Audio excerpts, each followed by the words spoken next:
So I'm part of training. Okay, perfect. Okay, Sachin, go ahead, please. Yeah. So Uday, hello.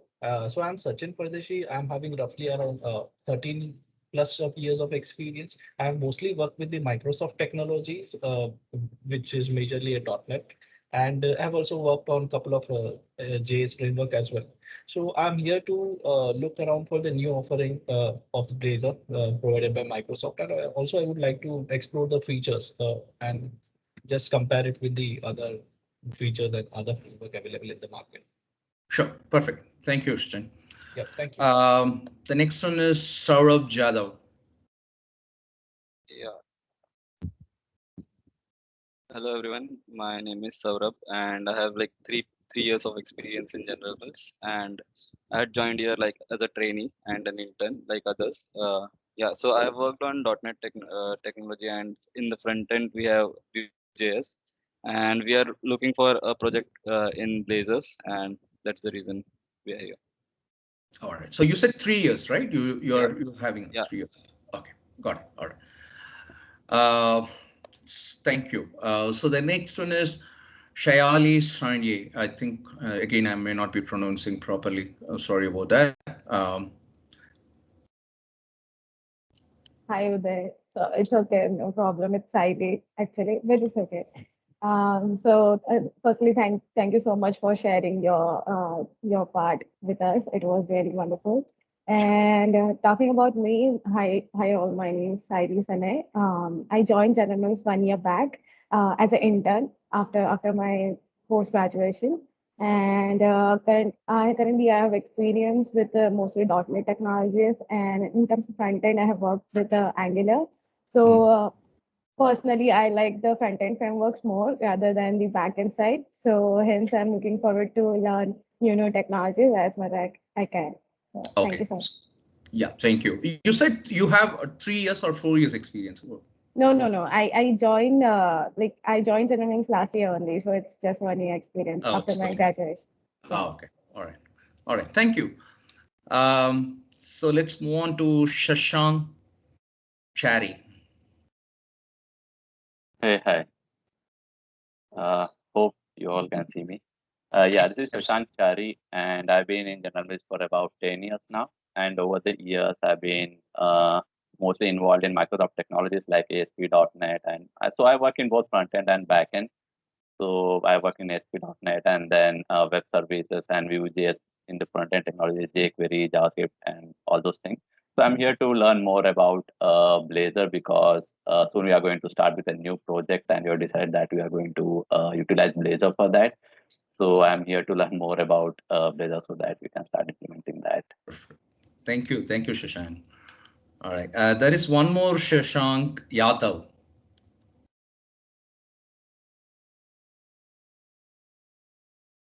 Yeah, hello everyone. Can you Okay. hear me? Yes, we can hear you. At least I can hear you. Yeah.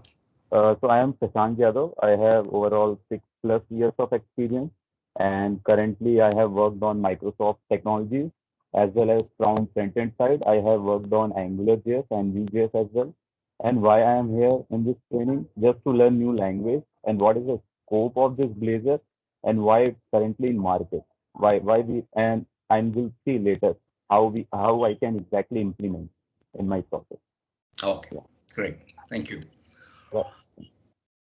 Uh, Next one is Vaibhav Shanoy. I have Yeah, a friend in your name. yeah. I have mentioned that. Just have a look. Is it not me? Then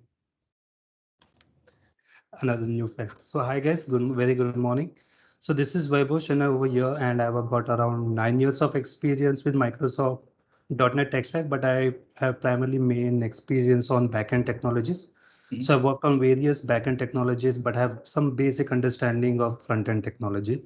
So Blazor is something that which I'm looking forward to add it to my skills list and have an understanding. How is it different from the other components that are available in the market? So I just want to have an understanding on that. Sure. Perfect. Thank you. And last but not the least, Vivek Kumar Kumar. Hello, can you hear me? Yes, we can. Okay, so I'm Vivek. I have 10 years of experience, majorly into .NET. I've worked on other technologies as well, like Python. I've been also part of the mobile application development using Xamarin and PWAs.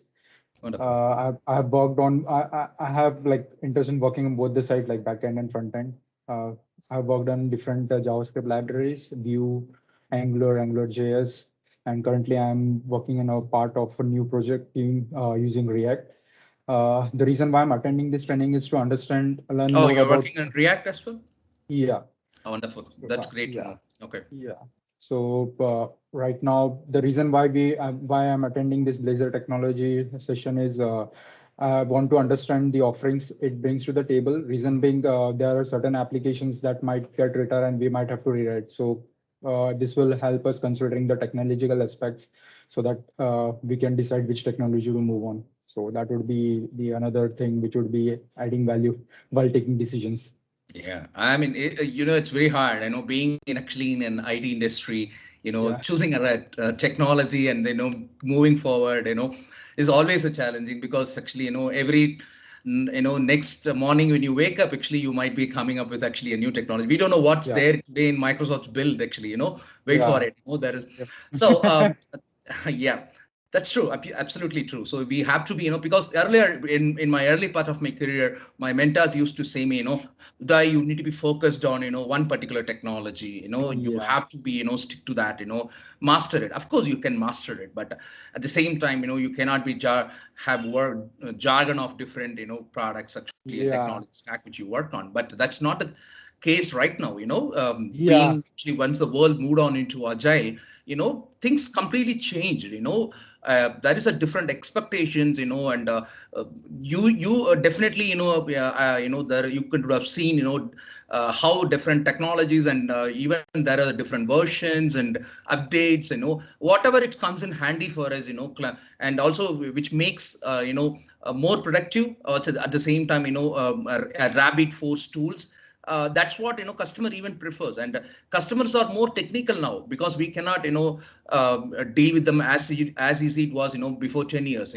It's Yeah. that era is gone, and in fact, as part of your agile team, I'm sure as a product owner, customer is part of your team and he knows what he wants, and of course they are more technical as well actually, because being myself as an architect actually, almost for the last 10 years I'm serving as an architect, so I know how of course it's I would say it's more good for the industry, because customers are more technical. It's easy for them to talk in their own language, and provide them more insights about the solutions which you are offering, and they themselves actually are well prepared actually for the future. So preparing for future is more important actually, and every organization wants to be futuristic, because that's why the machine learning and AI, and prescriptive analysis, all those things are now every company wants to know, and wants to be having such kind of a model into their business. So with that note, I think that's I would say a very good, fantastic, introduction by each one of you. To put a summary, from my side, based on what I have observed, looks like, most of you have to say no to JavaScript from here on. Probably at least, for we finish this particular training, and maybe when you're working with Blazor.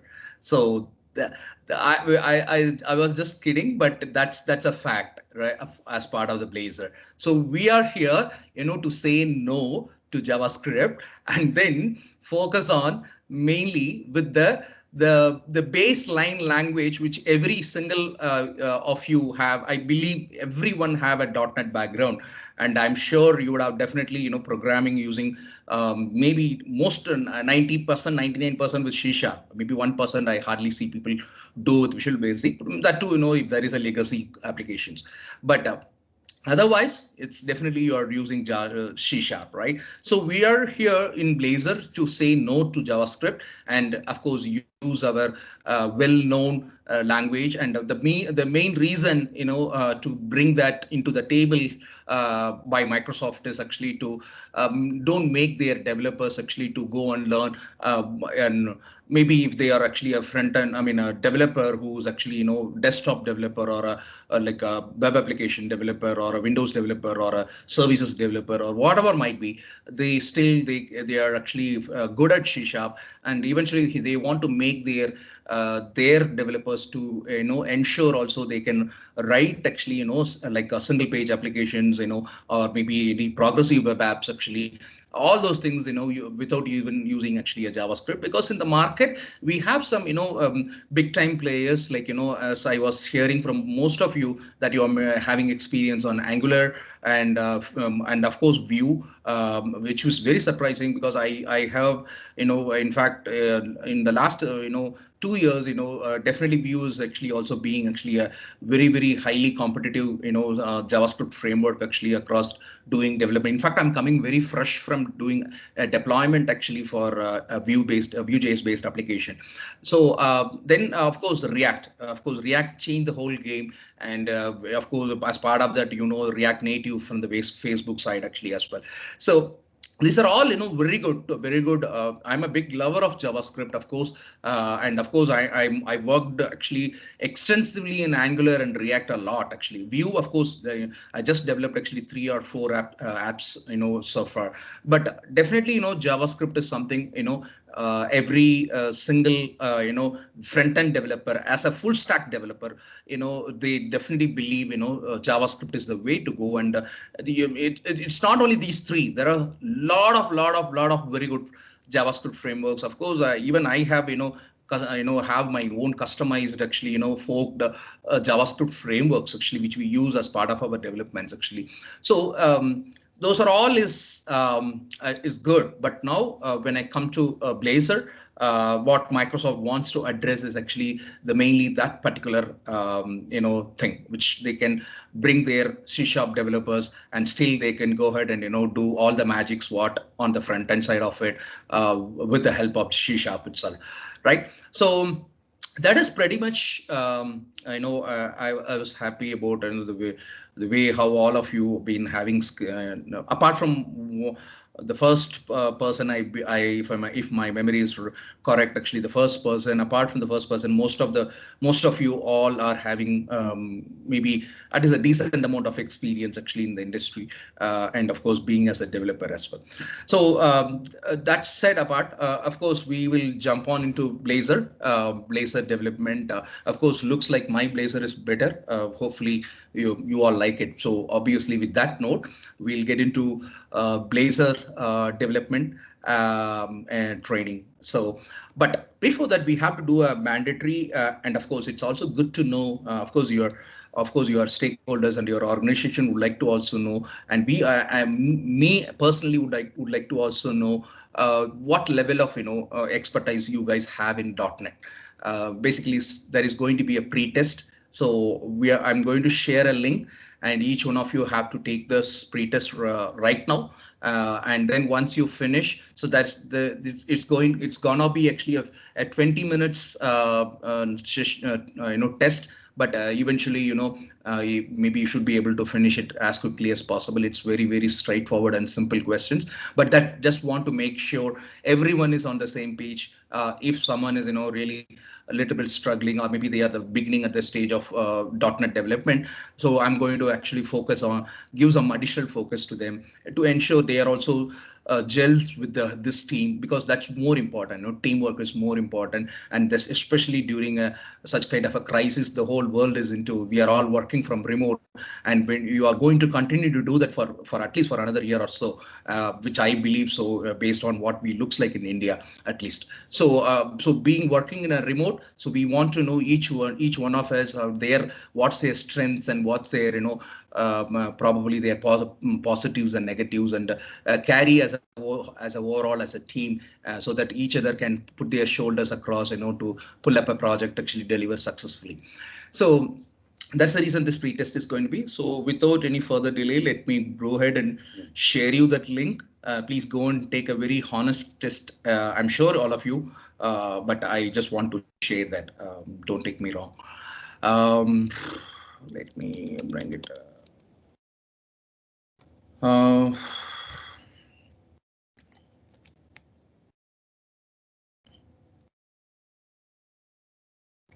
So I'm going to push this. All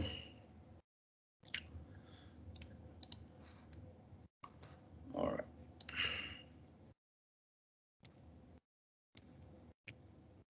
So the link is in your chat window. Please click that link and go ahead and start taking your test. It's currently 10:11 as per India time. So you can actually get started right now, and we should be done by in 20 minutes by around 10:30.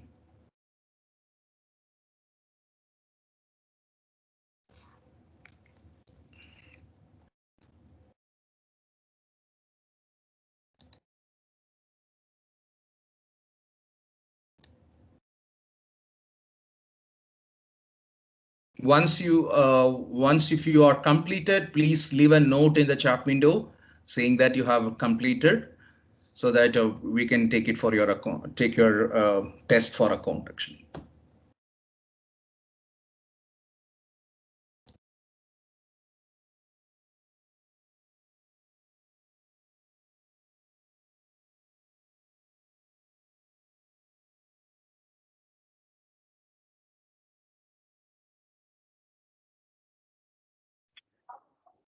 Uday, I am not able to see the link. Can you send it again? You are in mute. It's there in the chat window. Actually, I have just joined again, so I'm not able to see. Yeah, I once again pasted it. Now I am confused. Thanks. Uday, Moses here. Mm-hmm. Uday, I'm getting on a call. If anything is there, please do call me on my phone. Sure, Moses. Thank you. Thanks for your Yeah. support. Thanks, Uday. Thank you. And I've shared OneDrive access link in the chat window as well as email to you. If you have any study materials or any reference materials, you can paste. You can upload it there. Yes, I will do. Thank you. So thanks a lot. Yeah. Thank you.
All right, I believe all of you completed the test.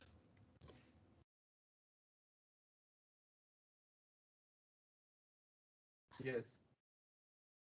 Okay, perfect.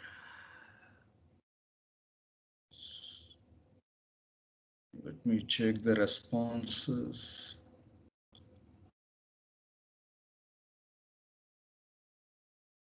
Okay, your responses are almost added, everyone. I think there is few other.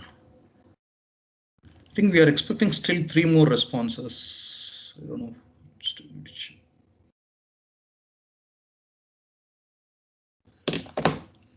All right, I believe so. Rest of you folks who still not submitted, make sure you're submitting it. So let's continue and we'll resume back at the session. Let me know once again if you are able to see my screen.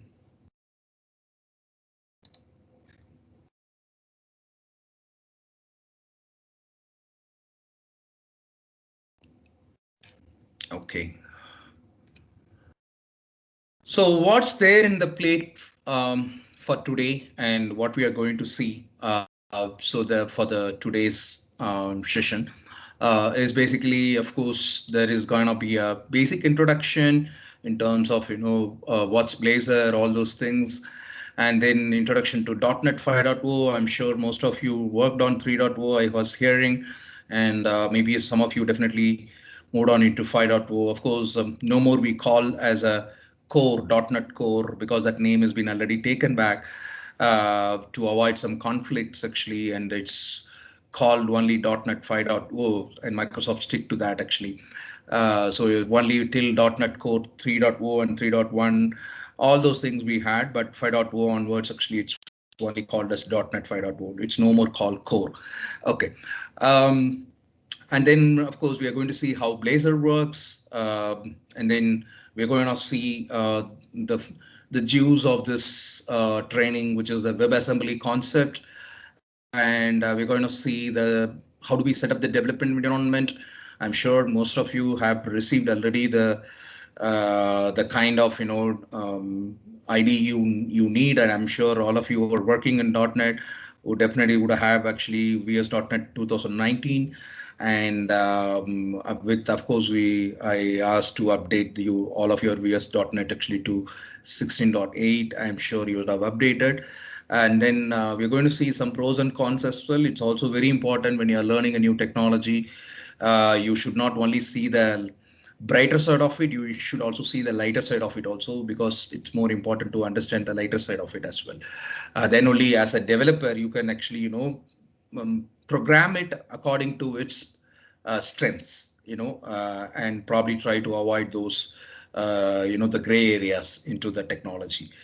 And of course, because it's a upcoming one, and of course, even though Microsoft is still working on it and trying to improvise that, based on the consistent feedback from the community, and so that's more important to understand. And then the concept of components, I'm sure because most of you are Angular person, and definitely what is a component is all about. But otherwise, in a general term, component of understanding and general term of component is also sufficient here, so that it's more easy for you to actually relate to that. How does Blazor components actually works as well. And then, of course, we'll see Blazor WebAssembly, the first ever of Blazor WebAssembly app creation. So that is what the agenda for today. But at the same time, I wanted to also share the detailed one of what we are going to learn across for the next 5 days. So eventually, I know we have to get started yesterday as per the plan, but because of some personal issues in my father's side, so I have to postpone this to start from today. Hopefully, we'll see how we can work out this for the one more day the day which we lost, and we'll plan that. Are you seeing my screen, my Excel sheet? No, we can see the agenda slide. Oh, oh my God. Okay, let me check. Okay. So are you seeing right now the Excel sheet? Yeah. Yes. Okay. So I was talking through this particular sheet before I opened it up actually for sharing. So basically, I think I already explained about what is our day one and day two. Obviously, that's my kind of way I do every day. Then from the second day of the training, usually I start doing a recap. That will be a quick quiz session of the previous day, what we have discussed, and I'm going to create a leaderboard and make sure the we just make it more interesting by having a small little contest into it.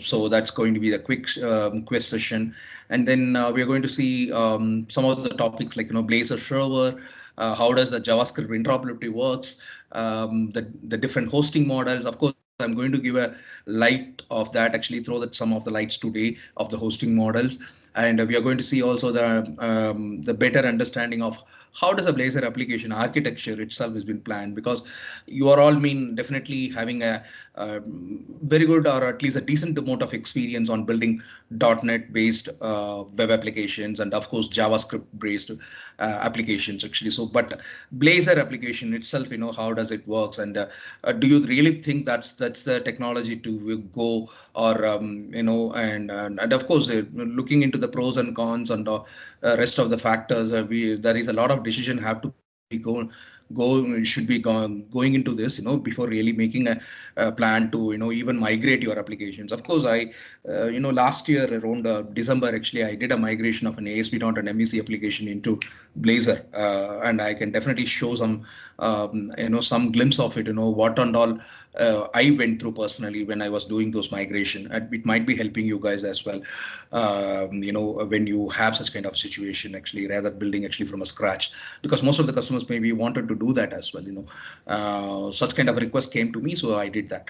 And then of course we are going to see the data access services, so we're going to understand actually how does all the data access service needs to be built, why, and make sure those data access services can be connected together all through a like something like a middle level layer actually, like we call as a business layers and business services layer, and provided to the presentation layer. So we're going to see that, and of course there will be a demo around it by connecting to a database, and of course creating a model, and then eventually building an application which fetches the data from the data access services. And then the third day is gonna be the same. Start with a quick quiz session, and then I'm going to start with creating, helping you to show you how to create a component, how to integrate the component. Even today, even I'll just go through and tell you about some of the ways how we actually create a component, and is it really mandatory to create a component every time, and those some of those informations I'll be sharing. And of course there will be a demo around it, which includes actually the data binding, debugging the WebAssembly, those are all those things is going to be in the day 3. And day 4 is going to be more of in the event callback, state management, fragmentation, rendering the fragment, and Blazor forms and error management. And that's gonna be the day 4. And day 5 again starts with the quiz session, and eventually routing and navigation, security, and of course building actually a custom application with the middleware, testing the Blazor application, because TDD is one thing which we cannot separate from developers life, and that's more important actually, especially when we have a DevOps in place. Actually it's more important to actually write a TDD driven application. That's where we are going to focus on that. And then of course to conclude, actually we'll also see how to host it, deploy it, probably in an Azure. I'll show you with an Azure example, probably hosting in Azure cloud, and that's where we wrap up the training. So this is gonna be in an average of 20 hours of training.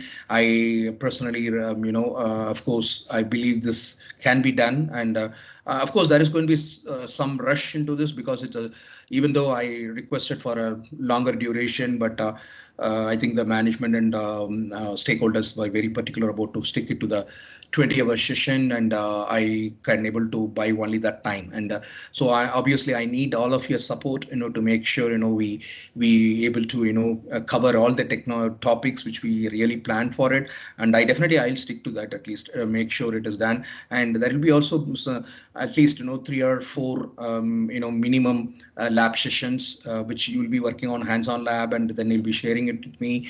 And of course, that we'll also include with the Q&A session as well. If you have any questions, I'm happy to answer. That I will always park it actually, probably at the end of the day, giving a 15 minutes for that. But still, I'm happy to answer if there is any questions. But considering the time limit which we have, I think I definitely don't want to actually, spend a lot of time during the session. Probably I'll park it for the end of the day of the session actually. So that is pretty much in terms of, the course curriculum and and what we are going to cover. So with that note, I'll probably get back actually to the deck, and then we'll see further some understanding on the Blazor side of it. By the way, did you all able to join the Slack channel which I have sent you the request?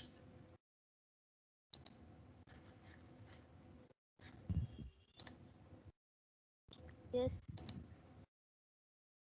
All right. So I wanted you all to join that Slack channel because okay, let me share my Slack channel first so that everyone is there.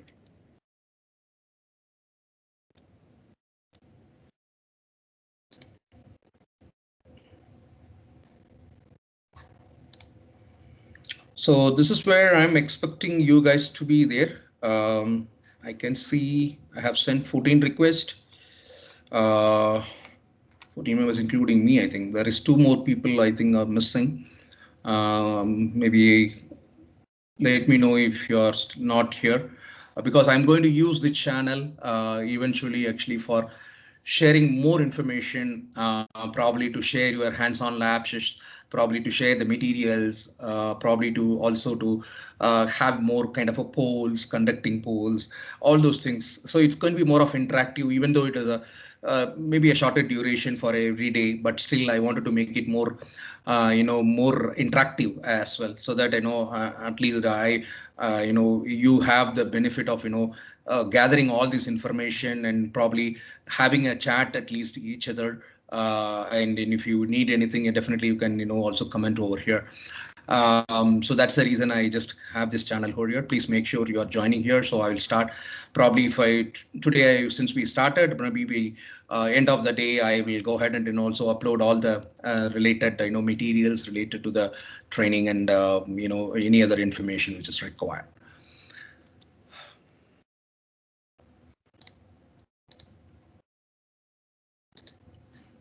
Okay, so coming back to the session.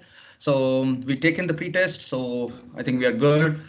Let's start with Blazor. Okay, so what's Blazor basically? So why we are, Blazor, first of all, are you able to see my screen, my presentation screen? Yes. Yes. Yes. Yeah. Yep. Okay, perfect. Okay.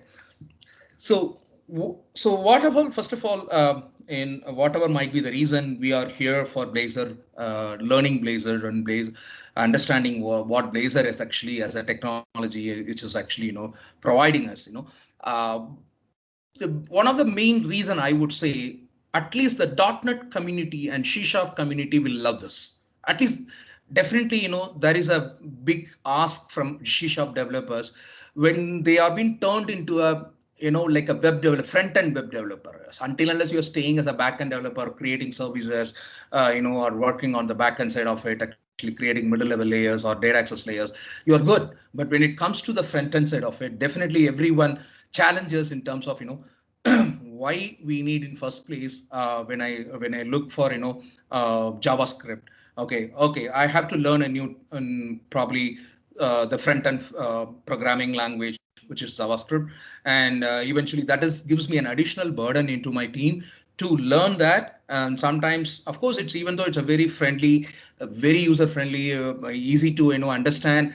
Maybe if you are a C# programmer or a Java programmer, makes your life easier for doing programming and coding using JavaScript.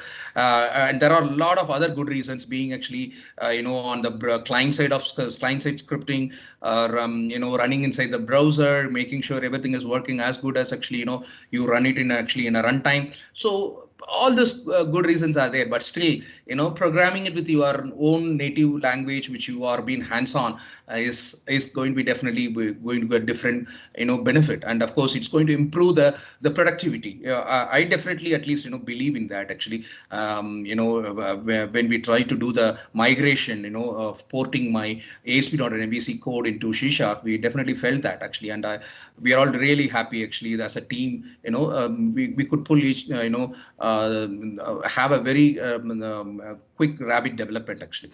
So basically, Blazor is experimental framework. Of course, uses the C# as the language. That's why I told you say no to JavaScript actually in the beginning. So we are going to use Java C#, and the biggest part we all need to trust and run here. It's going to create a runtime. Maybe I would say I'm sure most of you know Mono. We'll talk about that in a while, but definitely there is a runtime actually on the browser side, which gives that benefit of running actually completely on the web browser side. So the reason, because being that running all this in the the web browser, the question immediately comes, oh, does it support running only in a Microsoft Edge? No, because that's a Microsoft product. Obviously Microsoft would have designed actually and changed all the core architecture to run this code, your C# code actually inside the browser. But it's not only that, it can run across all the major browsers which are there currently in the world. The reason, I'll tell you the reason, why it is. If any one of you know the answer why it is being supported in all the major browsers, definitely you can answer. Anyone know the answer? Why even though it has been found by Microsoft, and Microsoft actually designed this, and it's a C# language, written in C# language code, but then still goes and runs in any major browsers which are there, like for example Safari or Firefox or or Chrome, all those browsers. Anyone know the reason?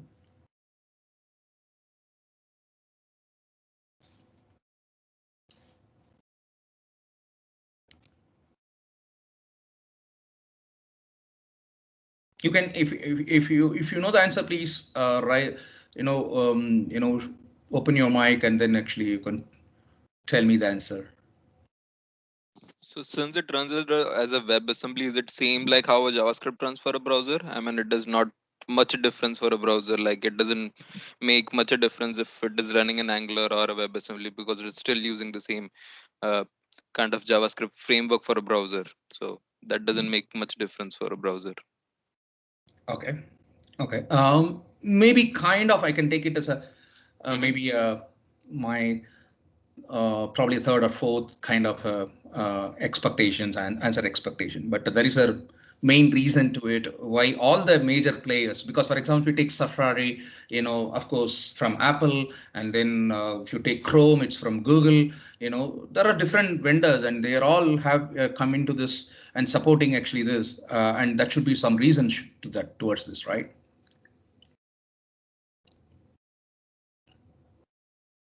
Okay, so I will go ahead and probably answer that. So it's primarily because all these big players played a big part in creating this WebAssembly, which is actually the Blazor's WebAssembly. That's why because Google, Apple, and Microsoft mainly were the main contributors actually for this Blazor WebAssembly, finding this and inception this particular technology, and they are all agreed into it actually, and they played a big part into this major role into bring this, including of course led by Microsoft. So that's the reason that's now it's all available. And of course technically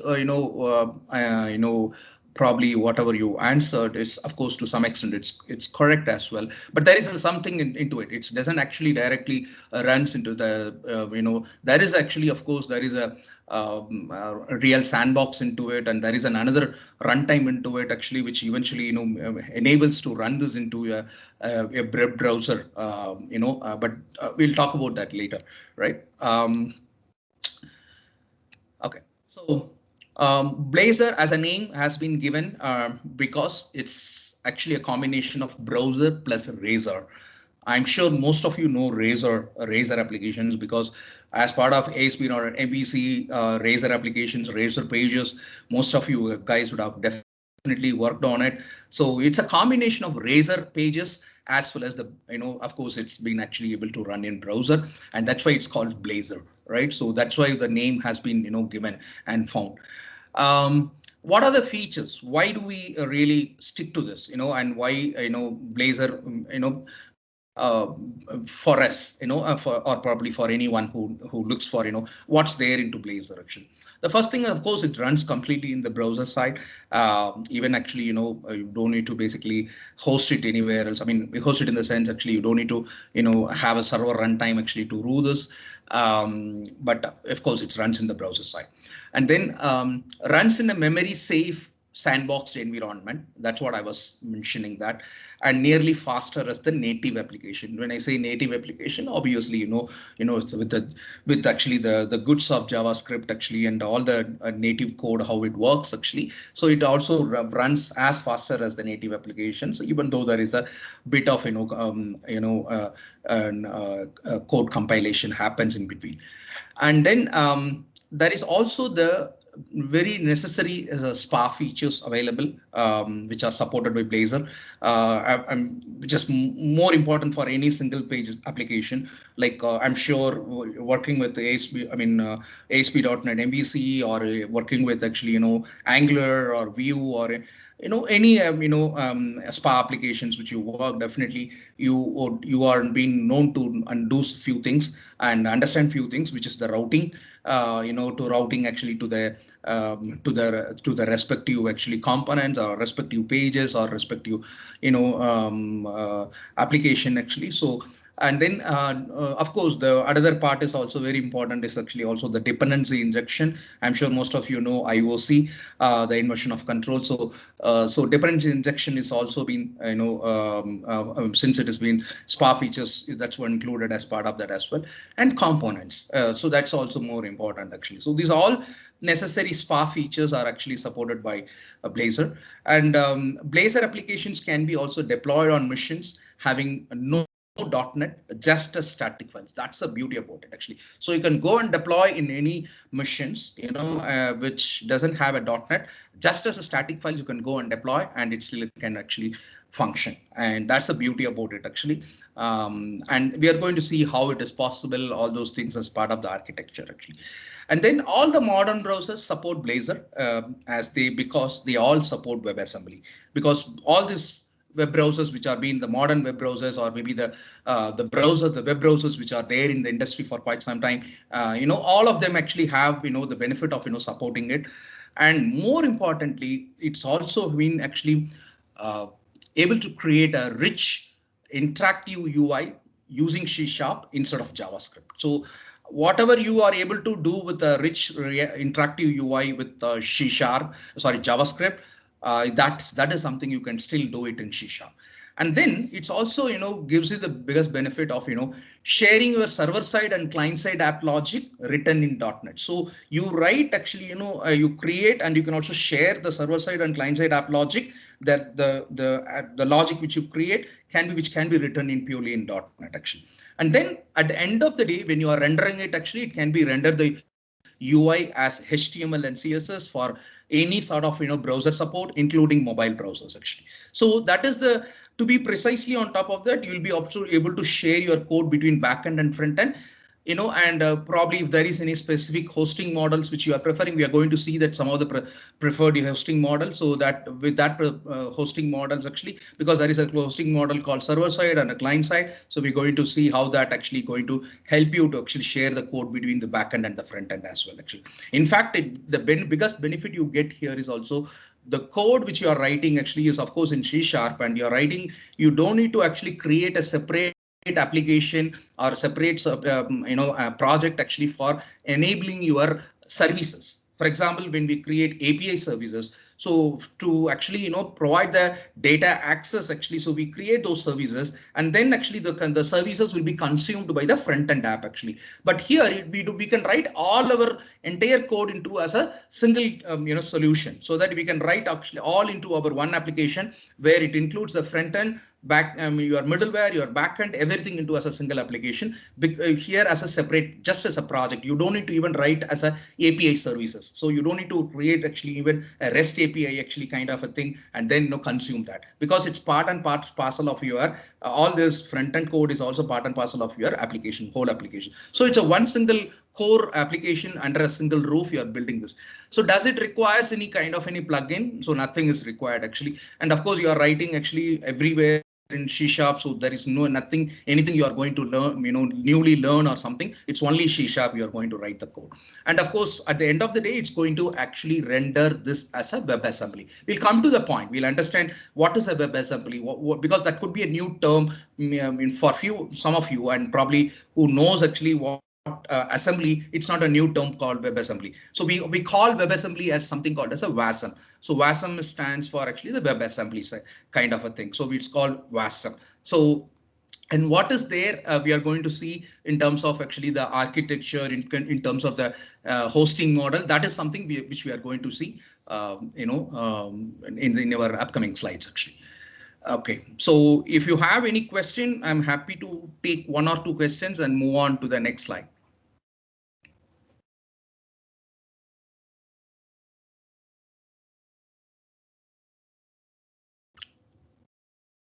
Okay, sure. How do I take this? So probably I'll take this as an answer that everyone probably understood, or if you don't have any question at this moment. Is that true?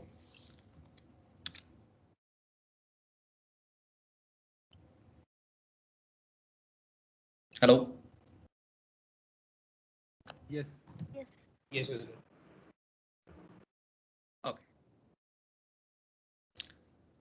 So I think we discussed about this, what Blazor, which is actually promising to do, how it is actually, been able to do with, in terms of the web application, which we are trying to build with this new technology.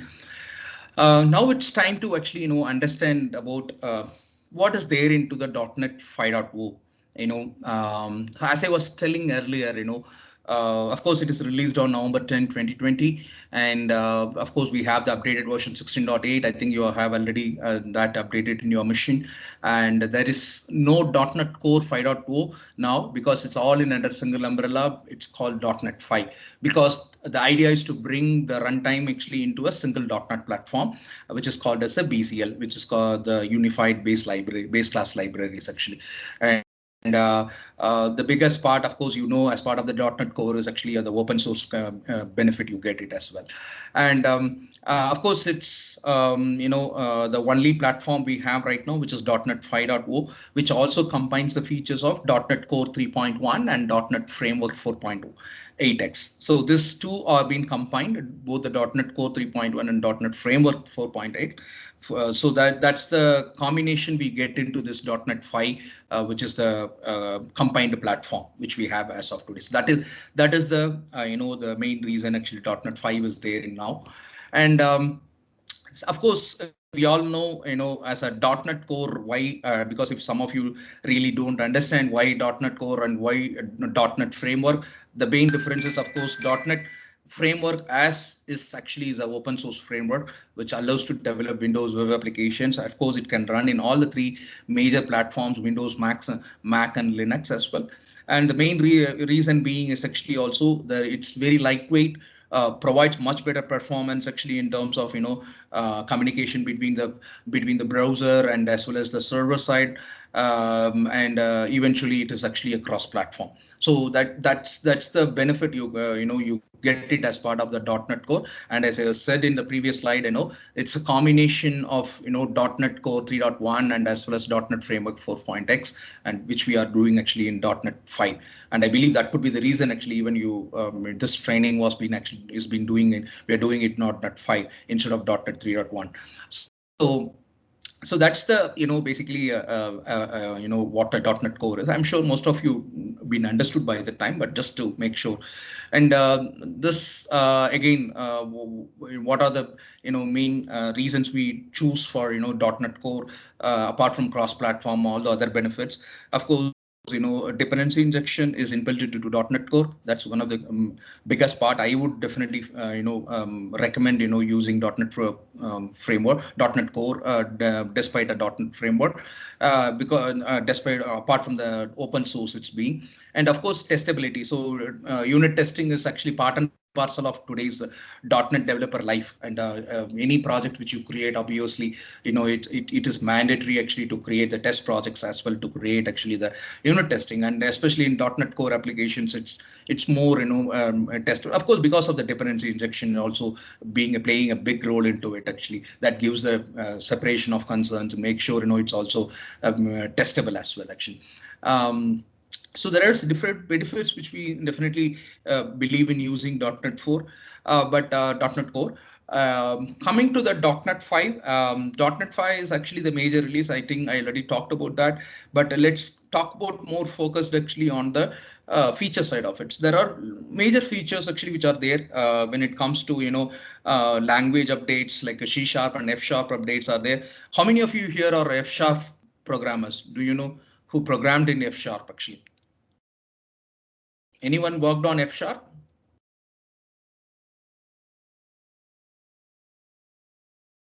So if you are a F# programmer, tune in into today's build, actually Microsoft build. There is some exciting updates are gonna come for F#, and there is definitely some very useful news actually. And of course there is also updates for Visual Basic as well. There is updates with regards to the text JSON, single file apps, app trimming. So a lot of updates apart from combining the .NET 3. .NET Core and .NET Framework actually into .NET 5 because they want to create actually, of course, a common platform to avoid all those confusions which we have between .NET Core and .NET Framework versions as well. So that's one of the, and of course there is some updates also on the entity framework side as well. So that is majorly on the .NET 5 side of it. Before we deep dive into Blazor, so I definitely wanted to first have a look into the way how this WebAssembly especially plays a major role here. So you write code actually, and we know when we are writing a code initially, to me, probably if you go back to the older days actually, people started programming actually on microprocessor, and eventually that used to be an assembly language, and there used to be an assembly code, and even still now, even you write in your own human readable language actually, but still we convert them into actually a machine readable and machine understandable language actually, which typically is the assembly. That's what finally assembly is basically made of. That's the purpose of it, because that's the code which eventually machine similar to more of a machine understandable language.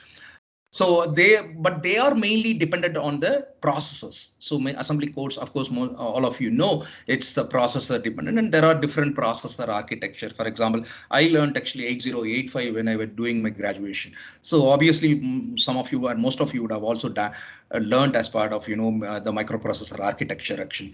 So every single processor architecture has its own different assembly code, and there will be the way how they are being actually executed and basically processed. But when it comes to WebAssembly, the name is different, little bit different, but at the same time, assembly as a term is similar. But here, instead of targeting the code actually for the processors, it's actually mainly for the web browsers. So that means actually that's what the beginning I told you, if you have something like, C# code, which is getting executed actually on the running inside the browser, that means actually what is the, core part of, the browsers, which includes the WebAssembly, which is actually the, once the code is available into the browser, for the code which you are executing is actually available to the browser, it's the WebAssembly's responsibility. There is a module which used to be part of that, which basically it converts the code into a machine which can execute. So that's where, this particular, WebAssembly, is more similar to what assembly codes does. So it's more of a conversion of a code of your own human readable code, either your C code dot, like for example, if you see a C++ code or C code or maybe a C# code, those code are actually getting converted, compiled and getting converted actually as a a WebAssembly module, and eventually creates actually the glue code for running actually the app, which renders as a HTML and CSS into your browser. So obviously there is a an intermediate a runtime kind of a thing which is there, which takes care of this part. We'll see that actually in a moment, but that's a major part of it. And who crafted this WebAssembly is the Microsoft, Mozilla, and Google and Apple, and of course there are a few others, but these are the four major providers, platforms, providers and software providers who basically responsible actually for crafting this WebAssembly. And that's there is a set of people who mainly made sure there is a respective browser supports are also been done. So that's why now you can run your Blazor applications on any browser. Actually, it doesn't requires any set of plugin or something actually to run this code, run this Blazor application. That's the biggest part which WebAssembly plays eventually, right? There are some limitations, of course, in WebAssembly, even though it sounds more promising. Of course, one is it's relatively new, and there is a lot of expectations still are getting built up. People are trying to actually analyze whether this is the perfect thing to do it. Should I migrate my Angular, or should I move on to Blazor? That's the biggest question nowadays going on in the industry. So of course I would say it's very early to make a decision to move on into Blazor. I still won't really have a big space of to think actually Blazor is the right choice actually to migrate, but rather I would migrate actually upgrade my Angular version to from 11 to 12 or something. So that's where I always prefer to do it, but rather doing in Blazor at this moment, at least, because still there is a lot of POC have to be built. We need to see some of the stability in terms of in a longer run running in a production. So those are all something which we need to do. But still, apart from that, there are a few limitations over the WebAssembly. One is actually it runs in an isolated environment. So of course there is a separate dedicated space available where this WASM code runs, and it doesn't have direct access to the HTML DOM like what your JavaScript does actually, right? So for example, in your HTML DOM which you write actually eventually helps you to navigate through that and know your DOM, and then easily you have a direct access. But here you don't have a direct access to it, so obviously there is a wrapper around it. You need to use a wrapper to actually access your HTML DOMs. And then the amount of serialization is the biggest process. I'm sure when it comes to even simply doing an XML serialization itself, the time and the execution amount which takes for performing serialization and deserialization is definitely a bigger time plays when it takes actually doing that. And eventually the amount of serialization which is required here is huge, because at the moment WebAssembly functions only support numeric parameters. We'll shortly also see when we are doing actually a demo. I'll show you that how it actually internally does that actually when it comes to the WebAssembly functions actually. So that's one of the piece, because I would say these two are major. There is one more or few more is there, but that is really not really need to be worried, actually not a worried moment. But these two things we need to keep in mind actually when we are really moving on into Blazor WebAssembly. All right. So coming to the project, in terms of building a project actually in WebAssembly, there are two modes this WebAssembly runs. That's something we need to understand. So one is called the interpreted mode, and another one is the AOT mode. So these two are, the two different modes the WebAssembly actually gets runs when it comes to running inside your browser, right? If you see the right hand side of my slide, actually, I kept two diagrams. Eventually, you can see the C# code and of course your Razor code, and which are basically actually creates the application DLL, and eventually the mono WASM is actually been created, and then it gives you the access to your browser APIs, which is eventually the DOM and the HTTP request and everything. But when it comes to AOT mode, actually, you can see there is an additional one browser runtime, which is called as a app.wasm. So which is this is called ahead of time, or we call it as an AOT mode. So application basically compiles into WebAssembly at build time, which can be then executed into a normal WebAssembly. So this is happens at the basically at the build time, so that there is an app WASM which basically creates.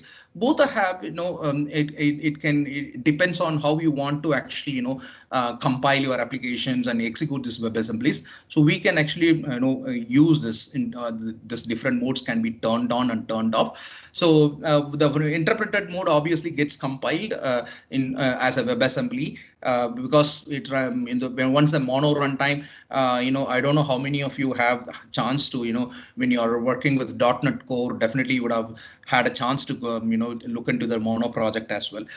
So if you understand the mono runtime variable, you definitely will believe you will understand actually how things have been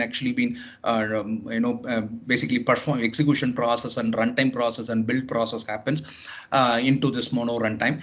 And so here that's the same thing. So when mono runtime gets compiled to WebAssembly, browser can then load and execute eventually, which eventually there is a mono WASM which is actually in place, which loads the application DLL. So application DLL is nothing but your Blazor application DLLs, and then starts execution. But this is at the build time, which is actually on the AOT mode, and eventually application is compiled into WebAssembly at the build time, so that there is a app WASM into which is additionally coming into the play.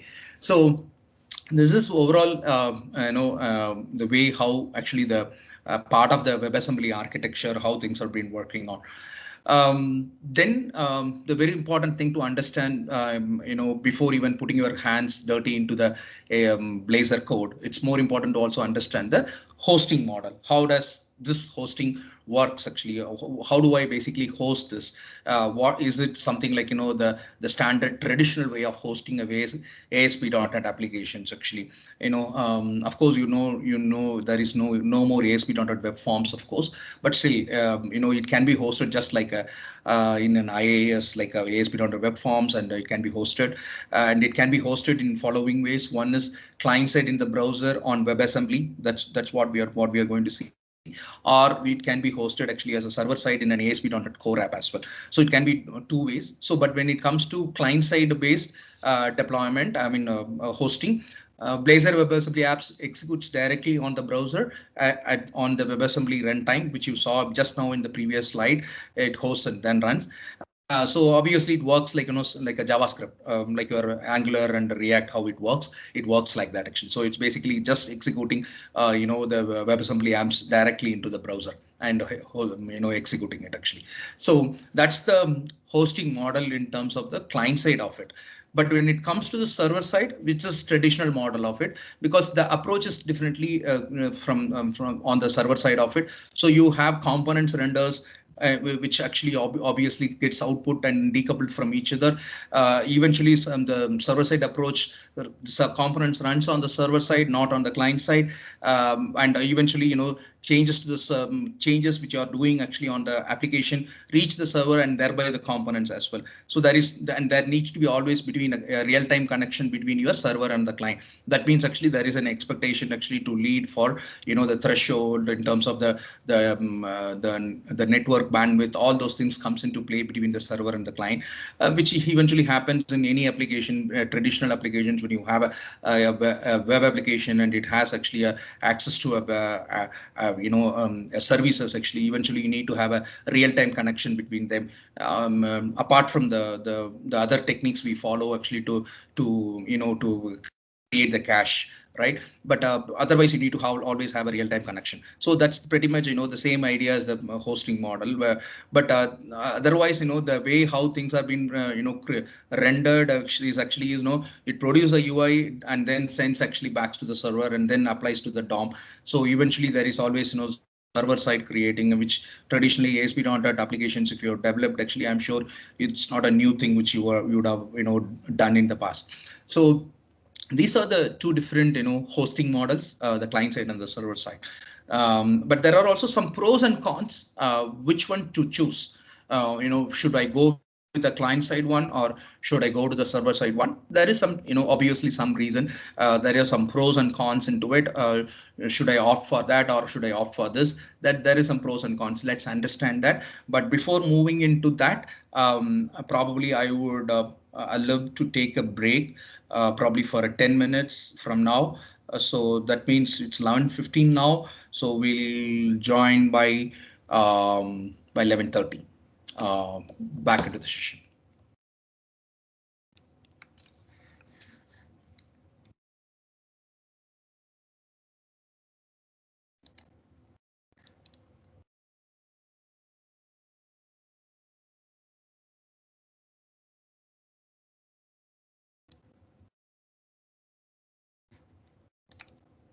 Hello, can you hear me? Yeah, we can. Yeah.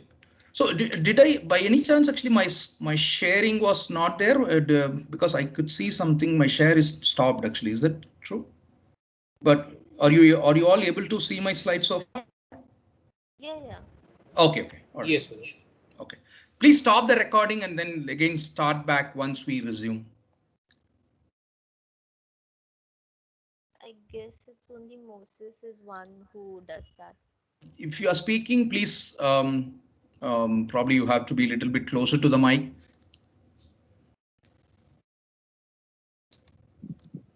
Yeah, I guess only Moses can do the recording because Only I guess. Moses have the access. Oh, okay. Not an issue. Let it be. Let it be.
Okay, can we get started?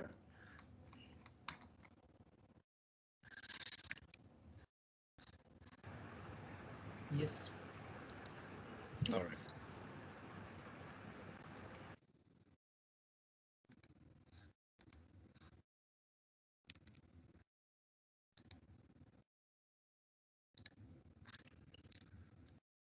All right. So we saw the hosting models, both the client side and the server side of it.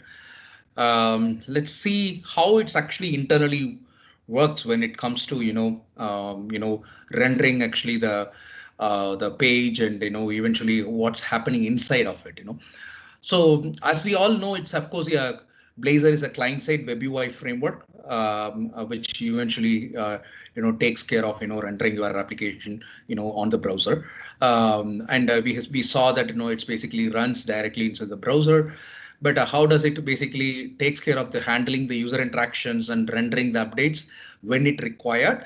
So it's similar to what your Angular and React or Vue.js components are being rendered in a HTML page. So when you create Angular component or React component or Vue component, how basically they are being rendered on HTML page, that's more or less the similar way Blazor does as well.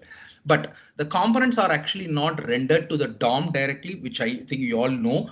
They are being rendered into a virtual in-memory representation of the DOM, which is called as a render tree. So render tree is a common term. So because it takes care of rendering the whole the code which you are creating as part of the component. So for example, if you see in the on my right side of the top diagram, so you have a HTML part of code, and then you write your app. So app, whatever you're writing actually is just which is going to be a component which you're going to actually put this in its place, and it's going to render it, right? Eventually there is a razor pages, and then you create components into it, and that components are going to be rendering it actually. So as to more understand, of course, it's components is basically not rendered into DOM directly. It's basically rendered into a virtual in-memory representation of the DOM, which is eventually the render tree. And when there is a change is happening in the UI, the difference is calculated and is applied to the DOM. So when there is a change eventually happens, if there is a client side or a server side hosting, that changes a little bit in the way how it been actually the difference is calculated on the UI rendering of the differences, and then it is actually getting applied to the DOM, which is happening. That's what you see in the bottom here. So in the components, there is based on the UI events, there is actually the render tree, of course, comes into play, and there is a UI difference which actually takes care of rendering this UI changes once the components are rendered actually inside the render tree. So that's how eventually what happens when it takes a Blazor application. So Blazor application and components, how they basically interactively work together inside the in rendering the pages is actually how it works actually. All right. Now it's time to understand actually the client side model of hosting model, and what the pros and as well as the cons into it. One is, of course, we all know it's being in the client side and rendering on the client side, which eventually doesn't require any server side dependency. There is no any real time connection required. It works like a standalone. That's definitely a biggest benefit. And then offloading a server, client takes more responsibility and does all the work. So there is no need of anything actually on the server side. Of course, the web client takes care of taking care of doing all the work of offloading a server. But when it comes to cons, that is pretty much there are some limitations. I would say, like it's basically restricted by the browser. The capabilities of the app is restricted by the browser. Eventually, how it works, how it functions, it's all depends on that, and it also needs support. Um, it needs to support a WebAssembly. You need actually more capable of handling the hardware and software that supports WebAssembly. And eventually the biggest benefit is also the limitation is also the size and the payload of app is the bigger, thereby it takes a longer to load the app as well in the client side model. um, because the payload is of the app is bigger. And then the limitations, of course, the .NET runtime and tooling support is less mature than the server-side version, because it's been a new idea of bringing and loading it, actually hosting it in a client side. So obviously it's not matured enough actually like a server-side version, because they are already doing it very well in ASP.NET MVC side and ASP.NET Core. So that's the some of these limitations. When it comes to the server side, of course, the biggest benefit you get is size is much smaller and app loads faster. Eventually, because all the stuff of rendering, all those things actually, conversion of the components, everything is taken care actually on the server side. Tooling and debugging is, of course, it's also one of the biggest benefit, because tooling and debugging is more important actually when it comes to doing a performance testing or maybe load testing or all those things. Same thing for applicable for the debugging also, to do the trace of the the issue. And of course we can use the full use of the .NET and all the .NET Core compatible components into it. But of course, because of the real-time connectivity is there, so latency is expected. Network bandwidth is very important, plays a bigger role here. Every interaction is a network call here, like an API. Of course, you can deal some of them with the caching if it's actually really not making any more updates very often into the page. Then you can actually those are some solutions towards it. And there is no offline, because if the client fails to connect to the server, the app stops working, obviously for all the good reasons, because it's hosted on the server side. And scalability, the server must of course manage the client connections and client state, because to scale the size of the environment, actually, I mean, the size of the way how the traffic is being handled actually. So that's some of the the limitations. But full I would say some of the couple of reasons I still would recommend actually on the server side, because you guys already been well versed with the server side of it, and you know how you are building actually an ASP.NET application, how those architectures have been actually created. I think to some extent I think still I would I will put my 10 cents into server side hosting. So that's my recommendation as well actually, right? So those are the two different hosting models and their pros and cons.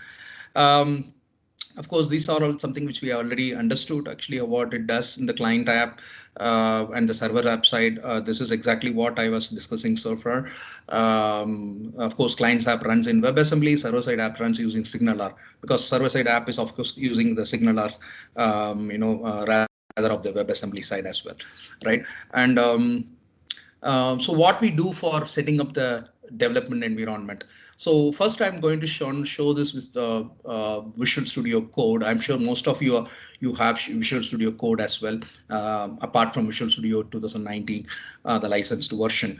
But Visual Studio Code is also something can be used for developing Blazor WebAssembly application, which has also been widely used by the developer community. And I think I'm happy to show a demo both with the Visual Studio Code and then of course with Visual Studio 2019 as well. To do that in Visual Studio Code, obviously you need to have some of the extensions. One is the C# for Visual Studio Code is required. So if you have a Visual Studio Code, please go ahead and include actually an extension which is called C# for Visual Studio Code. There is one more extension which is required, which is called JavaScript debugger extension, which is also a JavaScript debugger extension which is required actually to also for the debugging part of it. So that is also another one extension which is required to have as part of your Visual Studio Code actually, right? And then when you start with the creating a WebAssembly app, of course you can do it from the CLI, I mean from the .NET CLI. So eventually you can use a command prompt where you can run a command called .NET new Blazor WASM and -o and put a project name, which eventually creates a project. And when you create a project, this is the standard structure. As soon as you create a project, you should be seeing all these folders. as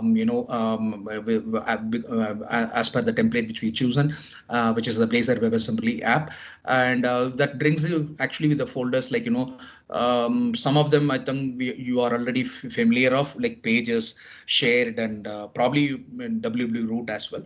I'll go through this all these things, what these each and individual folders are meant for, and there is a program.cs, because at the end of the day it's actually a assembly, it's a DLL application DLL. So there is also an entry point which requires, which is actually the main function, like which has been available as part of the program.cs, and then eventually starts the application. Once the WebAssembly actually loads this, eventually it's going to render inside the browser. Actually, the Racer pages are going to get loaded and create the Blazor WebAssembly application pages actually into the browser. So this is the standard project structure. But in case if you are using a middleware, there could be actually folder. We have it like model. We'll have also services. Those like separate folders for them, and then actually include all those data access services. Your entity framework code, or maybe your middleware code. All those things will get into this as a separate folders into it. But eventually that is something, a custom folders which we create. But this is a standard project structure. As soon as you create actually a .NET, Blazor WebAssembly project. So let's go ahead and create actually a WebAssembly client web app project, and let's see how it works. I'll show you a demo with that, and then probably you can also try at your end. I'll give a time actually to probably go ahead and try that quickly. So with that note, let me go ahead and show you how to get this done in the Visual Studio Code. Let me know once you are able to see my Visual Studio Code.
Are you able to see my screen?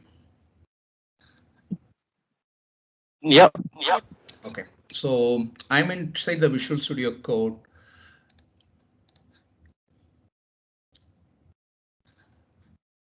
You can use PowerShell or Bash or any environment. So you to build actually, of course, you to make sure you add those extensions. I have all those extensions in my already. I have set it up actually in my machine, and it's there actually as part of my Visual Studio Code. So that's why I'm moving on actually to the creating actually the .NET.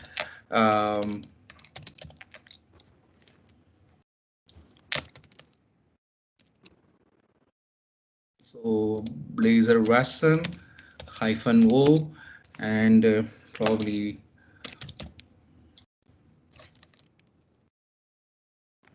So once you have the command is .NET new Blazor wasm -o and give a project name, app name for it. So it's in the process of creation. First time it might be taking time, and then later making changes should be very faster.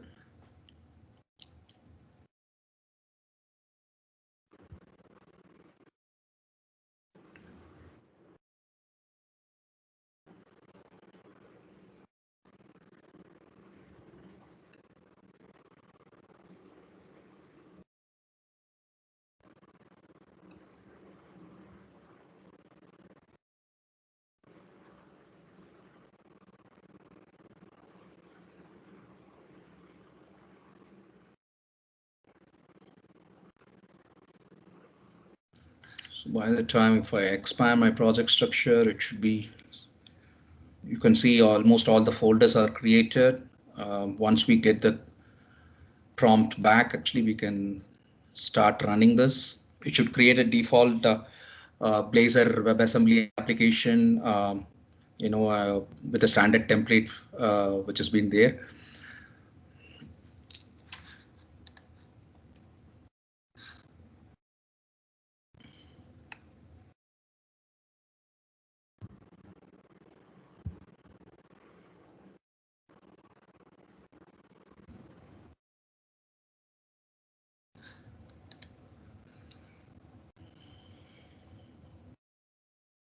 Okay, so now the project is created, and eventually you can see that on your left hand side, my left hand side, actually the project structure is there.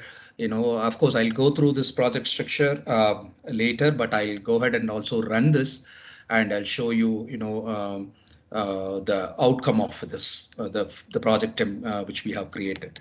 So to run this, you need to say .NET run, and sorry, and your project name. Oh,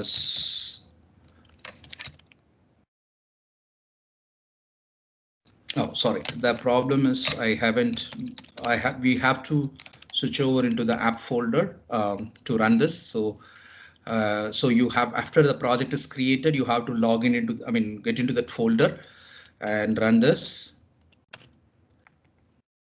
You can see it start building. So .NET run eventually can start running this project. It should host this project in probably in my local machine and the local host, and eventually hosting under a port number. Mostly it should be 5000. Let's wait for this project to get started. First it starts building this.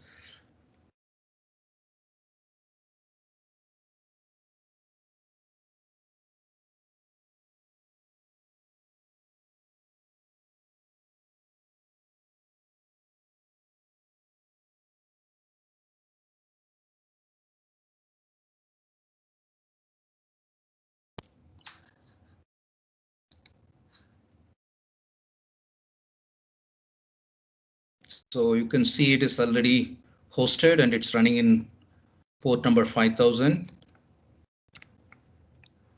So let me switch back to my browser.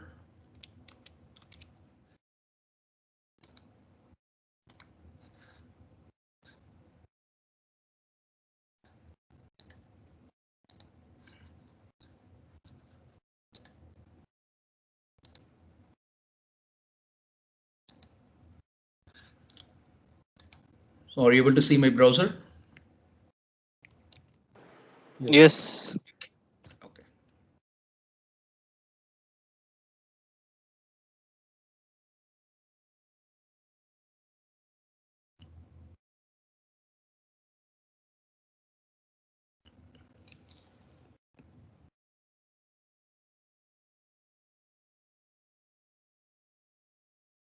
All right.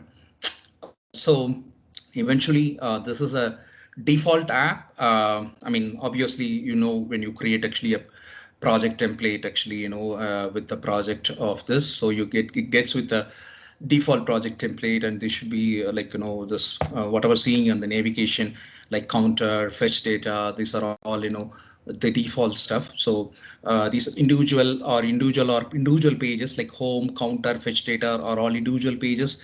Navigation on the right side, left side navigation is actually, in fact, it is a component. In fact, it's a razor component, in fact. So eventually this is a component. These are all the pages, the razor pages, which is there.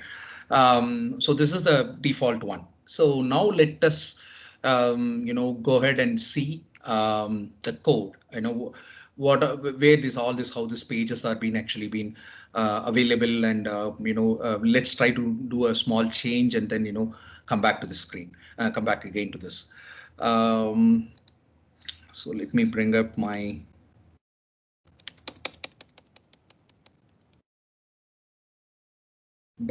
Visual Studio.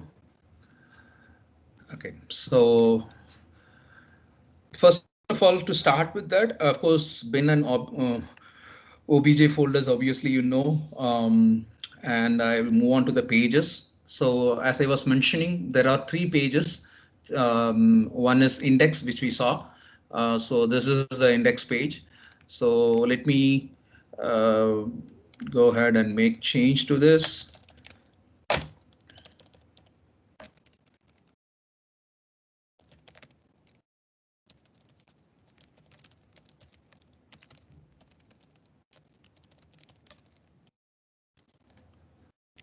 Okay. So, and go ahead and make the change.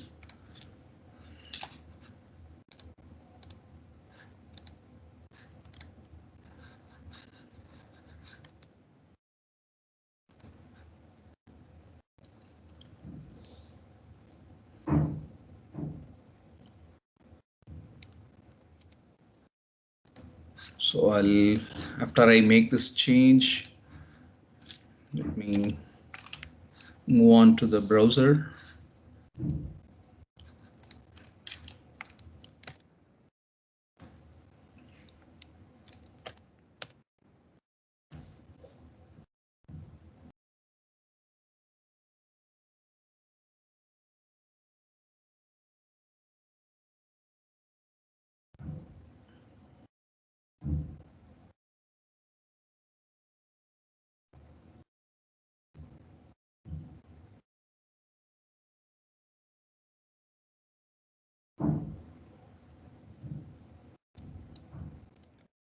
So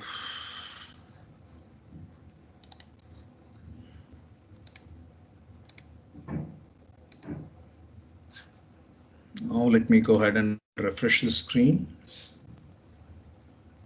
So you can see the change which we have done, of course, been reflecting over here.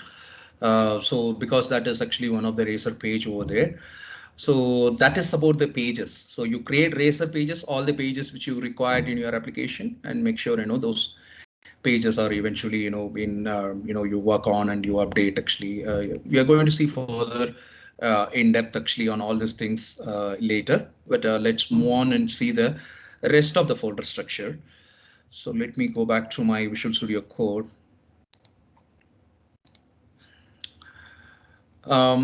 So the next one is actually the shared one. So the shared one has different, eventually there are different components which you are seeing, the pages which you are seeing. For example, the nav menu, main layout, are all basically the main layouts defines actually how the layout has been actually formed, which eventually defines actually how this application layout should look like, and that's the main layout. So eventually that is something you always do when you're creating a web application. The first thing you do is you create your main layout, and then eventually that defines actually how the navigation is defined, how the main content is defined, actually all those things. Just a second, I have to take up this call.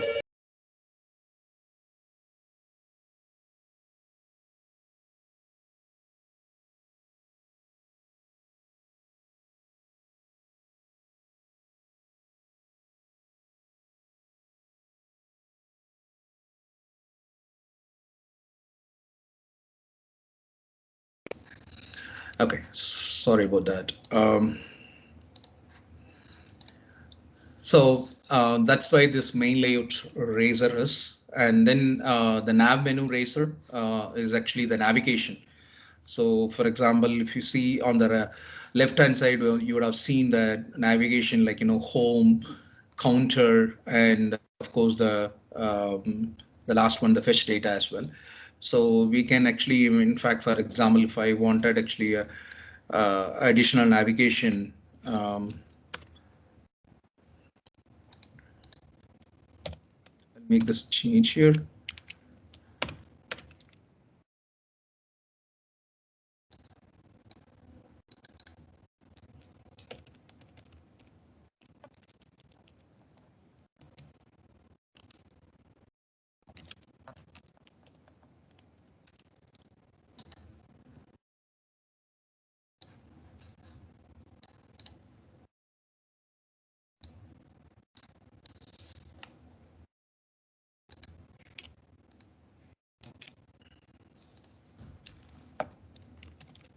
Let me save this changes.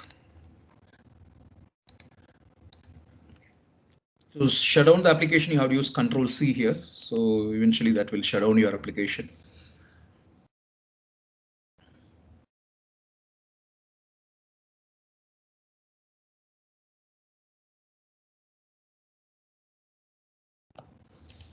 Yes, now it's running. You can see thick and fast it loads after the difference has been updated. So you can see on the left hand side now there is a new link which is added, demo Blazor, right? So that's about the shared one, shared folder. And let me bring up my Visual Studio Code again.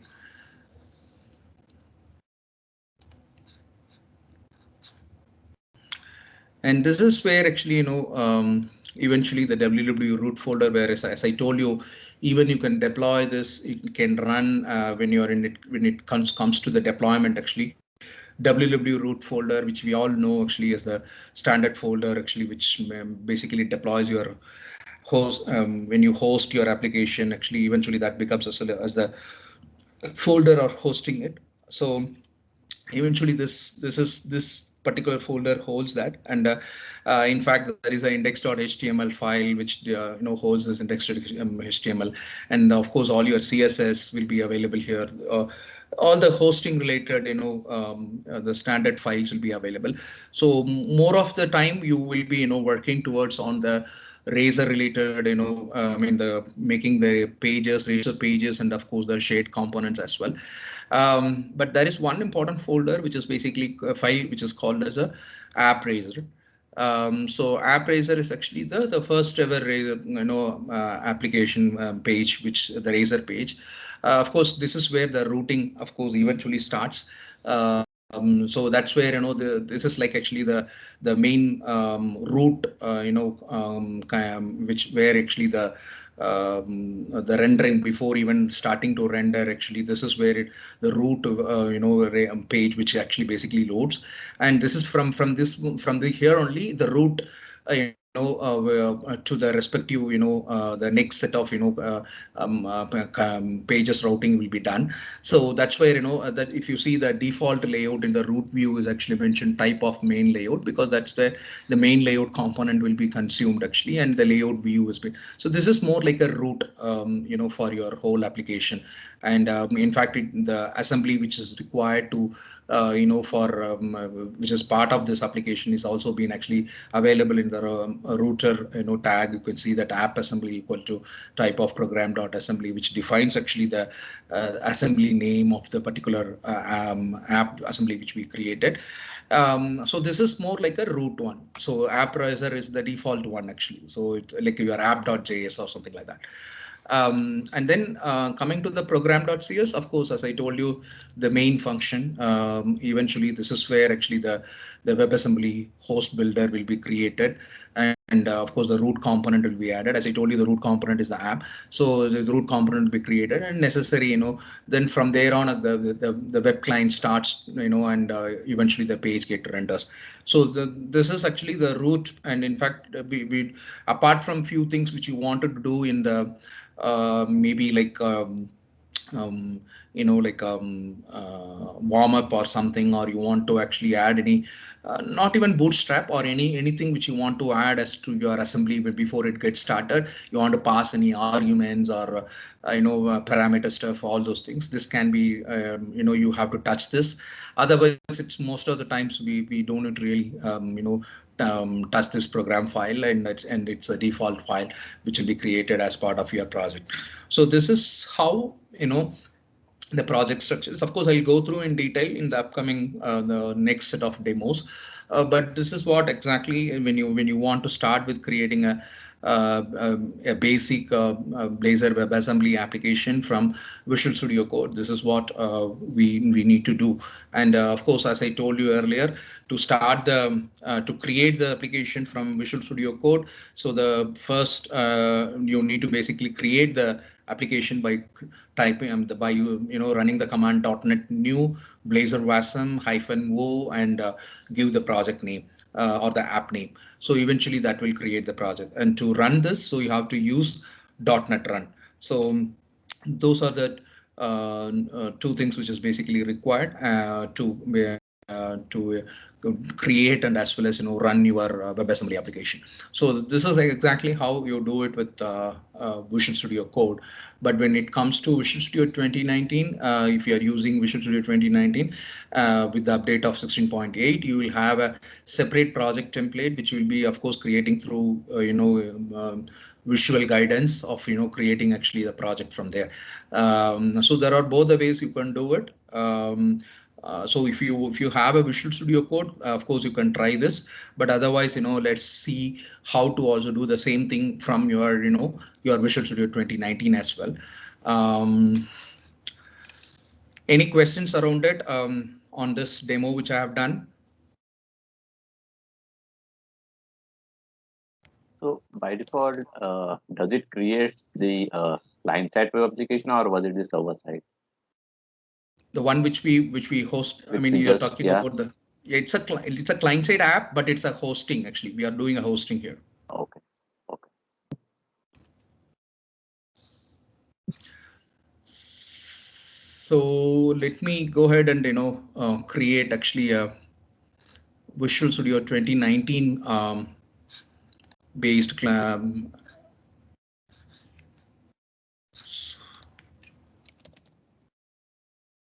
So I'm starting my Visual Studio 2019. Give me a second. Uday, just one question. Which command did you use to create the nav menu component? Say that again.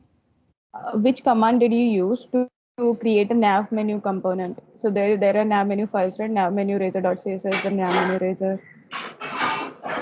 This one, the nav menu razor. Yes. So which command you use to create those files? No.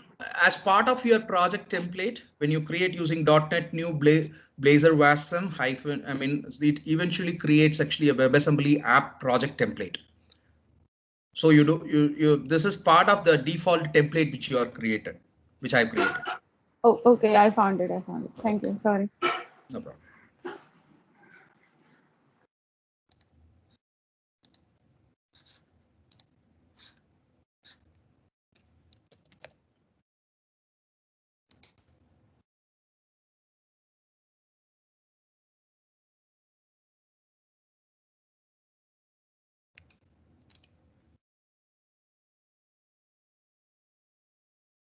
Give me a second. My Visual Studio is getting loaded. Hopefully,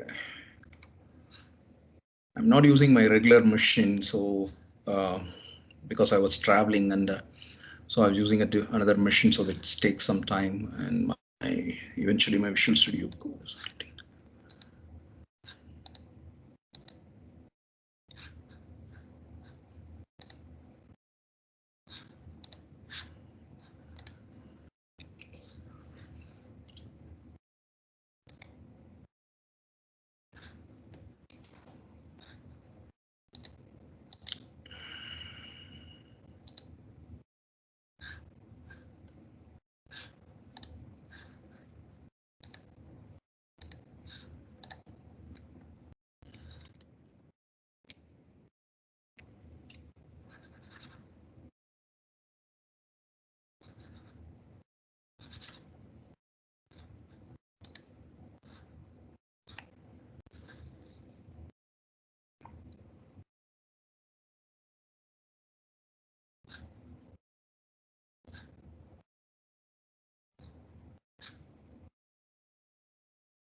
So let me go ahead and share my screen.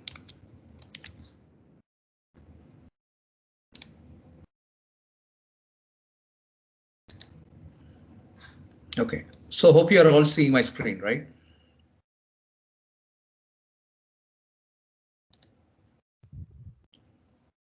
Yes. Okay, so it's Visual Studio 2019. So I'm going to create a new project or a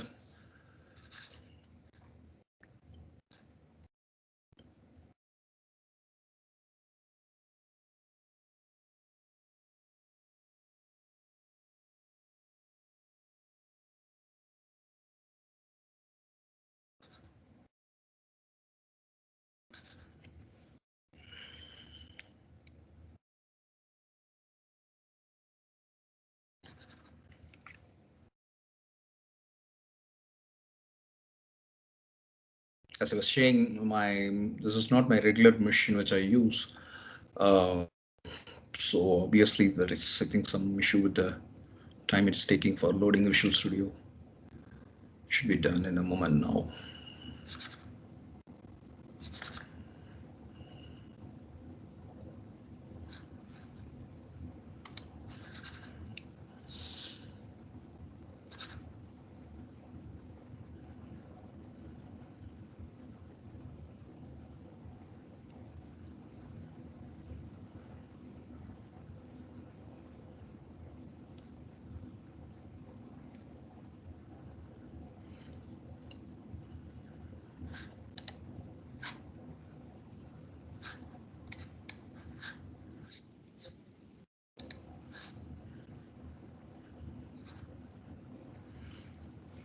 By the way, do you all have hopefully the WebAssembly, sorry, the Visual Studio 2019, hopefully with 16.8, right? Yes. Okay. So go ahead and, open Visual Studio 2019 and create a new project and just follow what I'm doing so that, we can together finish this. So once you get this, so just type for, the screen where you land up to the templates. So you'll get actually Blazor, type in Blazor. So you'll get actually the Blazor. Oops.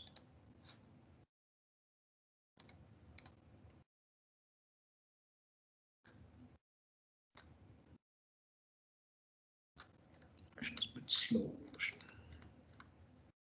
So if you scroll down, you can see there are different types of app, as I was mentioning, client side app and as well as the server side app. So, but we are going to focus on this client side app right now. So that's why I'm choosing the WebAssembly app here.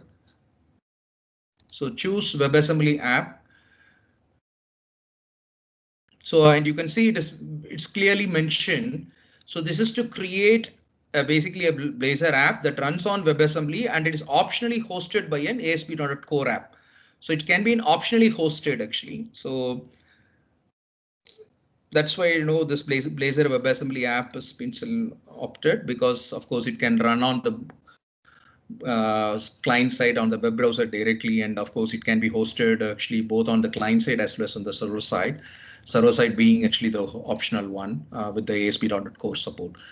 So open up your each one of you, please go ahead, and because at the end of the day, you also need to, share me those projects which you have, worked on. I mean, today it's okay because it's not a big demo of what we are going to do and hands-on lab. But going forward from, from tomorrow onwards, there will be hands-on lab, which will be, very specific of, the topics which we cover. So, and those projects have to be, moved to my GitHub actually. So I'm going to share a repository with you guys, and each one of you have to supposed to host this, those lab works which you are working on. But today it's okay. You can do it maybe by tomorrow, but today, I mean, you can just do this and, play around, along with me. So choose Blazor WebAssembly app. Hopefully you are doing, I believe so, with that understanding. So I'm going ahead with this Blazor WebAssembly app. Click next, and obviously you can give a name to it. So I just given some name to it. If you want to keep a different solution name, as usual, you can do that. Of course, if you want to, choose your repo folder where you want to store, then that should be good. And once you've given your, then move on to the next one. Eventually, it will ask you which target frame you want to use. We have choice of .NET 3.1 as well, but .NET 5.0 is something which we are opting for this. And if you want to enable an authentication, but don't do this right now. We can actually even enable an authentication type from here, which is actually using mainly with the Microsoft Identity Platform, or even with individual Microsoft accounts as well. But for now, choose none authentication type.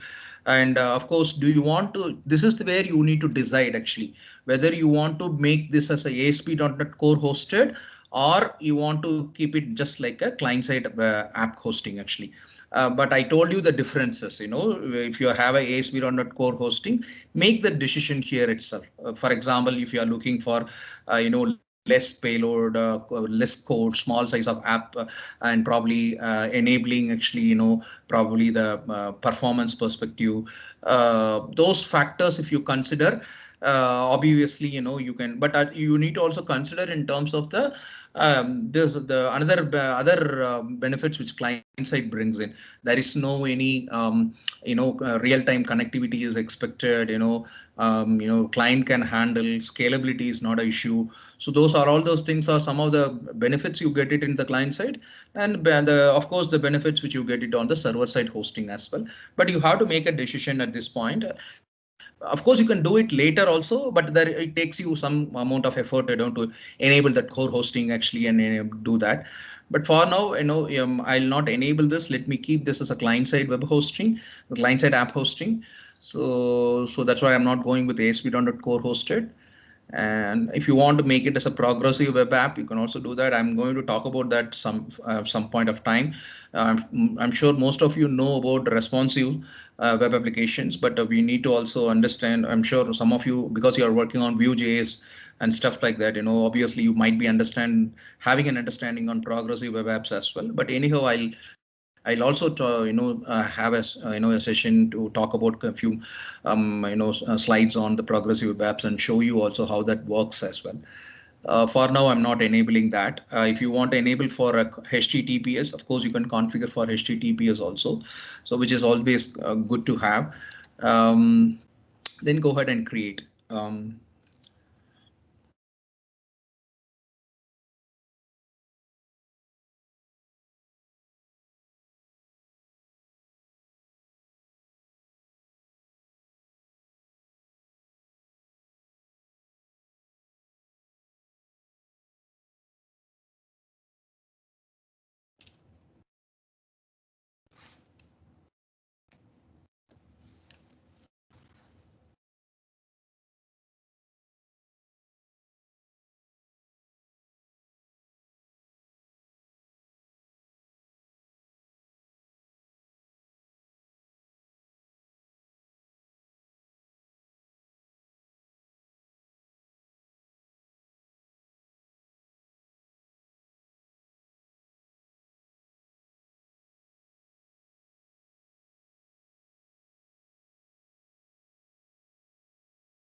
Please go ahead and try from your side as well. Start work creating a project. I'll probably after creating this, the default template project, actually, I will also start making some small changes and show you, writing actually a Blazor code into this, and I'll show you that as well.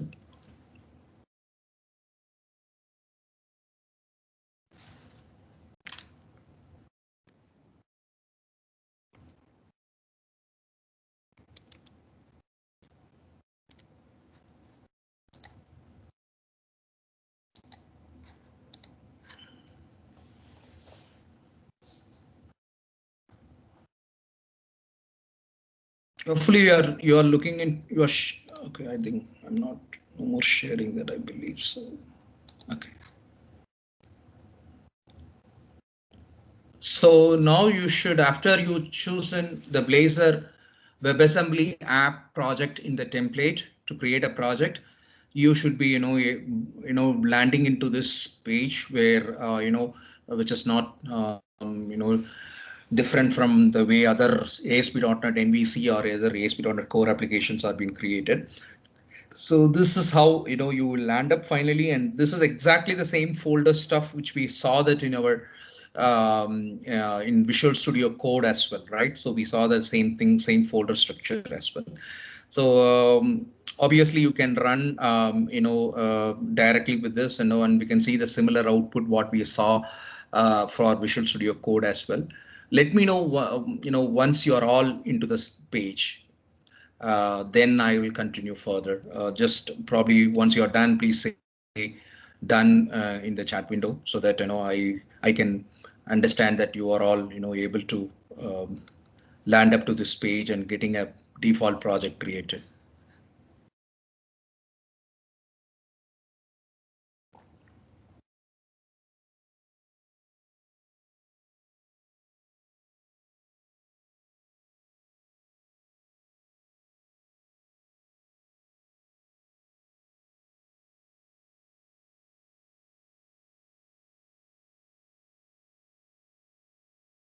One, two, three, four, five, six.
Okay, so I believe everyone is landed to this page.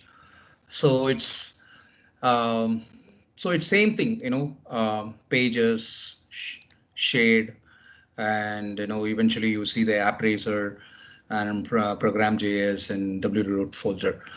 So if you take Blazor, Blazor is an component-centric framework actually. So what does it mean? Component-centric framework means basically everything is component here in Blazor. So every single thing every single piece of thing which you do is actually a component. And there are actually, of course, the components itself based on, there are, different types of components. We'll see that in a moment. But when it comes to, designing or creating or developing an application in Blazor, everything is a component over here. So of course you create Razor components and make sure, you build the application like that. And that's how its whole rendering happens actually, right? And when it comes to the app Razor, for example, we talked about for a small, a bit of a small understanding on what app Razor is actually is. I told you it's basically the root component and eventually makes the the call decision of routing. Let it get loaded. Actually, I think it's taking some time. So there is basically two types of routing into it. The routing includes one is actually the found routing, which is having there is a available route available, which is what this is called found routing contest. This is the found routing. And this is not found, which is of course there is no any routing available. So this is what actually part of what AppRaiser decides actually. So as soon as the application begin and the execution gets starts actually from, as you know, you write the C# code and then it basically does the compilation, and eventually the WASM module comes into picture. The application DLL is getting executed, and that's where this routing, all this functioning gets starts actually. So the first context of getting into available route is basically decided by the found a node, and not found is of course decides actually there is no any routing available actually, a proper routing available. So that is where valid routing available or something. So that is what AppRaiser app.raiser file is all about, what it contains actually. And there are some few customizations and few things which we'll do. Again, in my further demos, I'll show you that as well. Okay. Next next thing, what eventually you also need to understand is actually the way how things has been designed. So if you take a look at actually the way how components have been designed in your Angular, or even actually in your Vue, or maybe in your React, there are two different ways how this component's been actually classified.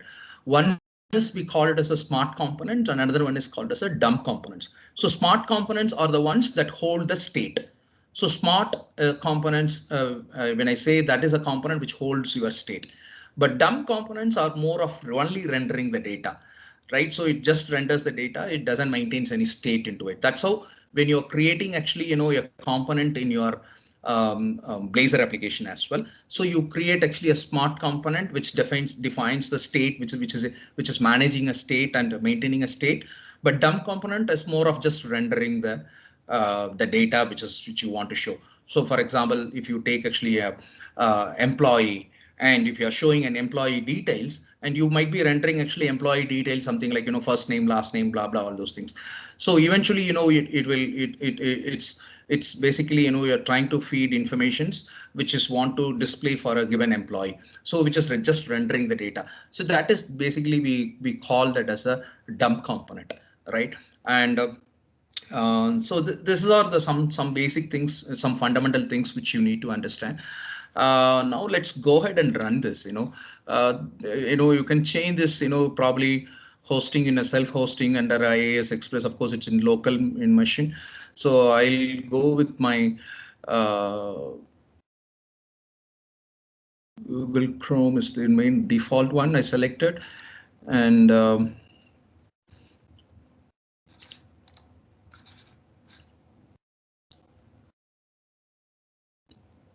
I opted out of IAS, and I'm going to run this.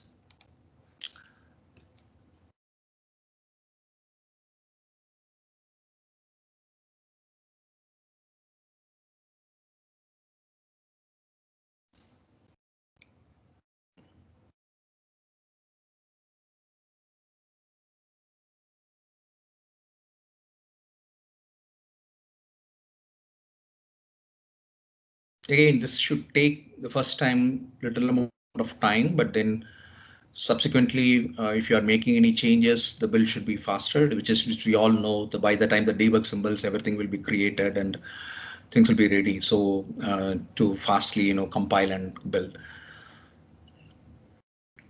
So even you can go ahead and build and run, so that you can see the outcome of this, where the default pages are being rendered.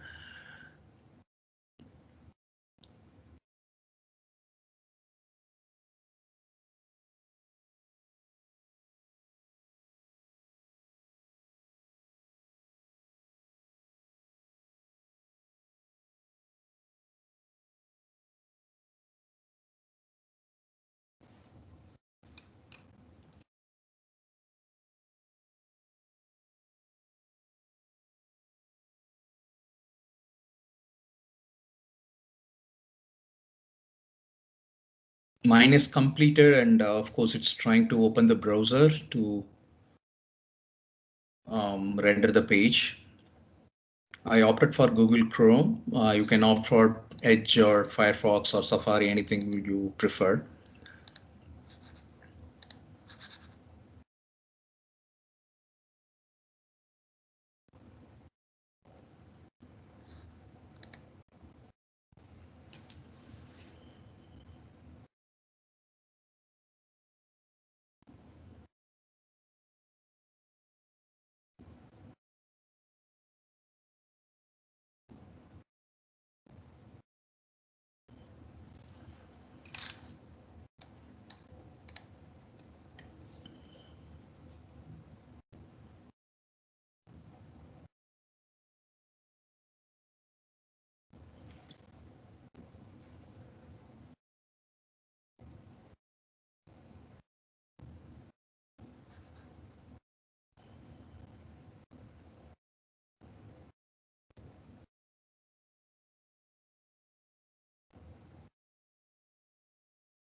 So it's exactly doing what we did it in the VS Code. If you see that, it opens up the .NET and starts to run from the CLI.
Are you all able to see the outcome? Because for me, it's Visual Studio is a bit crazy and it's taking time more.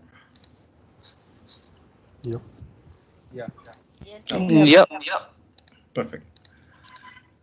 Let me give it some more time, maybe for 2-3 minutes, because I want to show you this by creating one additional component and see how it is actually.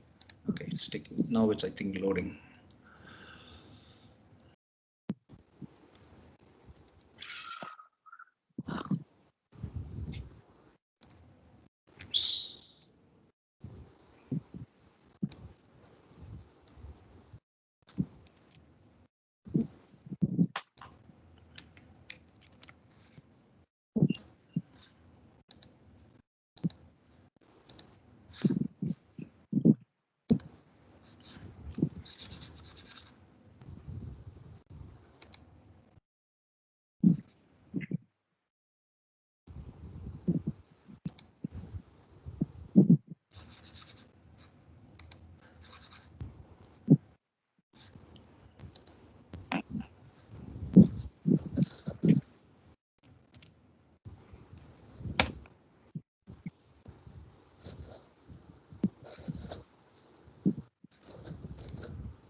finally it is, I think, loaded in my machine. Just waiting for to render it. Okay, it got rendered. Let me share my screen.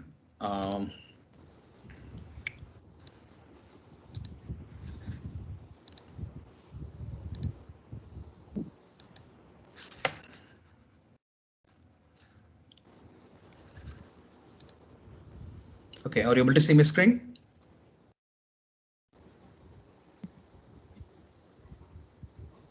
No.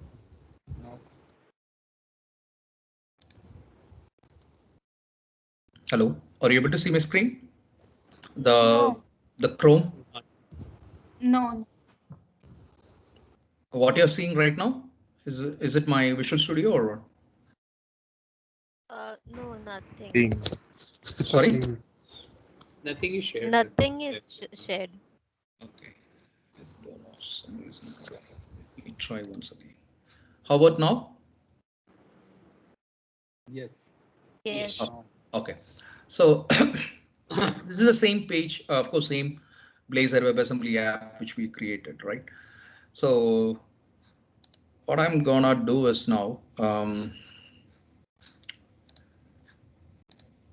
let me stop this.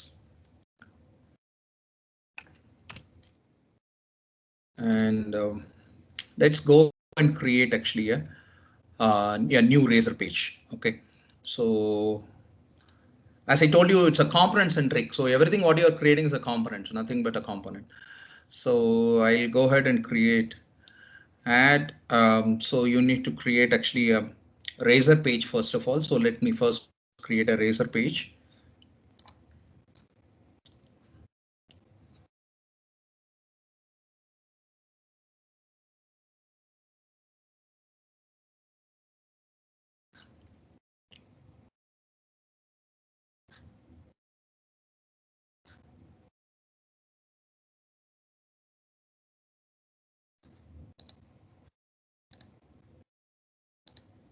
Uday, are you sharing the Visual Studio? Yes, I'm going to. I just realized it. I'm just going to. I don't know if my machine is now being crazy. Let me again try to bring in. I don't know which screen you are seeing right now. Is it Visual Studio or you are seeing something else? None. No, you cannot see any screen. Okay. Let me try once again.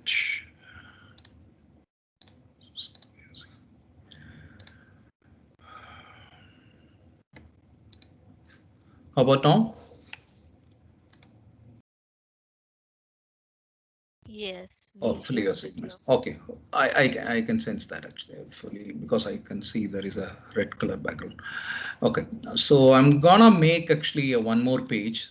So I'm going to use a shortcut, or you create a Razor page and then you can keep it. But the best way to do is, I always just make a copy of my existing page and then do it. So I'll call this as probably employee dot razor. So even if you want to do that, just go ahead and create actually a page and call it as maybe employee razor page or something, right? So I'm not going to much keep into this. So rather, what I will do is, so if you look at this code, probably you can create and then also just check this code. So primarily, there you can see a piece of, HTML code around it. And eventually, you can see the biggest benefit over here. Of course, we are all not new to this, put a at symbol, and to access actually the server side code, eventually we C# code actually, right? So that's where you see the C# codes over here, and then eventually there is a button, and of course in on-click there is an increment count. Increment count, as you know very well, it is part of my C# code actually. So here the only thing additionally you're doing is put an on-click and increment count. So it's very simple. I mean, anybody who's knowing who worked on Angular or maybe ASP.NET MVC or any other .NET based code. So this is not a surprise. Actually, it's a plain, straightforward code. Actually, right? So and of course this is the router, right? So it's because we are using, that's a counter. So the same thing if you go to fetch data. So it's fetch data. So that's the routing. And then if you go to index, it's going to be index because that's a root. So that's why index actually. So first thing we need to do is probably we need to change this to employee. So go ahead and make the change to the oops, again. Okay, now I got it back.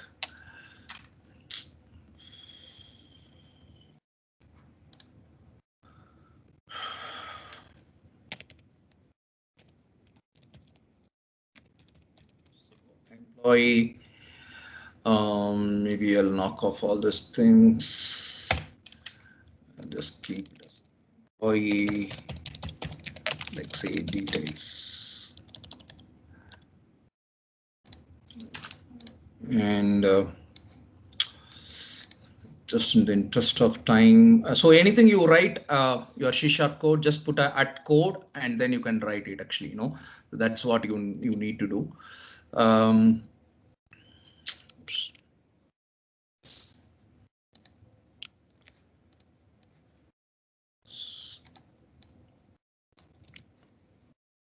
So I have kept two things. Anyhow, I'll explain it, walk you through that in a moment.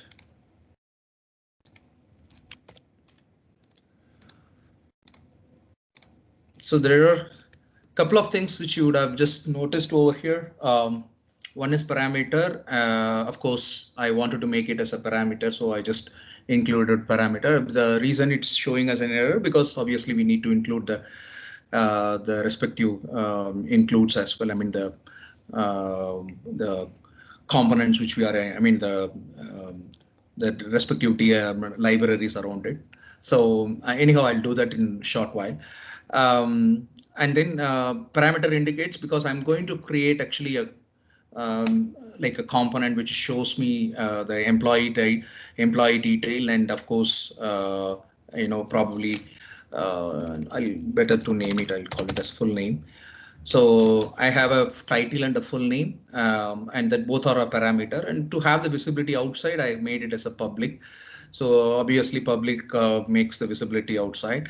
And then you obviously it's a string. So that's why I want to make it as a string. And there is a get set property. So this is basically two properties which we all know, the get and get setters, get set setters.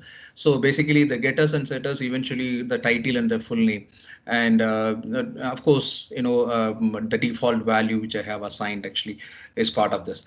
So what I'm trying to do is basically build this as a component, and eventually use this component, actually call or invoke this component actually from an probably from an another page, or maybe from another component itself, actually component to component as well. But before doing that, actually before continuing doing this, so what I will do is for a moment I'll remove this code. I mean, probably I think this. Yeah.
So I will go to my nav menu and let me add actually a new navigation. Nav menu is actually part of my shared components. So here I will add, let's say, employee and eventually.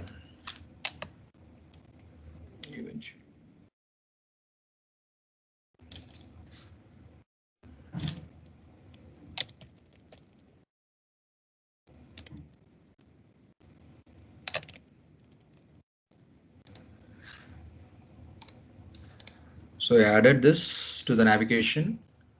Let's see, when I click on this, eventually, it have to, uh, bring up this and render the employee page.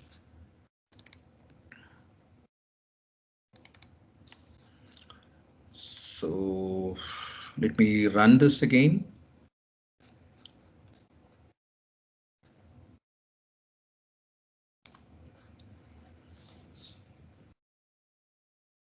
So what I did is I just created a page, just added few, simple HTML stuff into it, and then, added, and I'm, I mean, invoking actually, from the navigation menu. So that's all I have done here.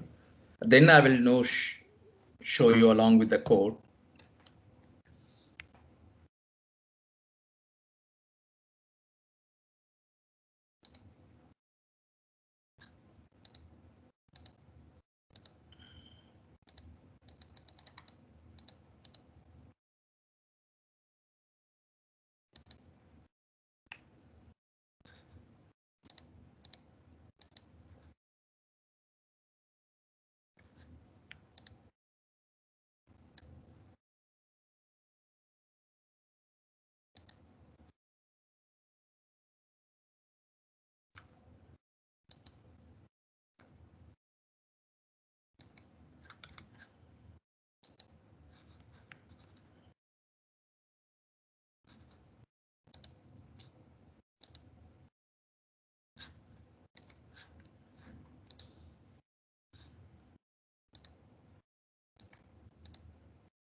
Looks like I need to fix this Visual Studio for some reason. Anyhow, let me try to manage this for today, and I'll get it actually repaired by tomorrow, before tomorrow. Are you still seeing my screen, or you lost my screen? Lost your You screen. lost your screen. Okay, hold on. I'm just blending.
From your side, I know, because of course there is a delay in my side actually. If you, I know, just do the same thing what I have done, just go ahead and create actually a new racer page, and then, add a navigation to it, as I did in the nav menu, or racer file in the shade, and check whether you are able to, once you hit that link actually, on the navigation, so, or you're able to get the employee razor page getting loaded. Just check if it's working fine for you.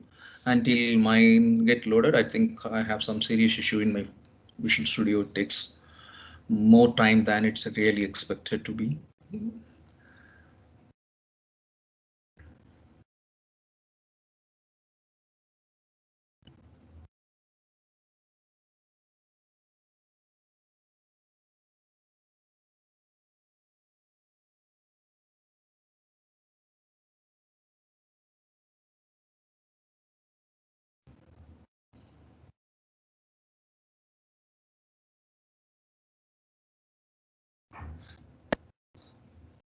Just keep me updated, if saying that, that you got it working by saying done from your side, so that I know that you got it working and you're able to see the employee eraser page.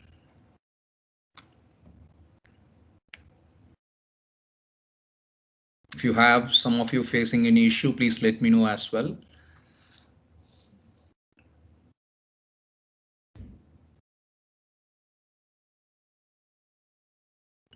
I'm getting response only from few members.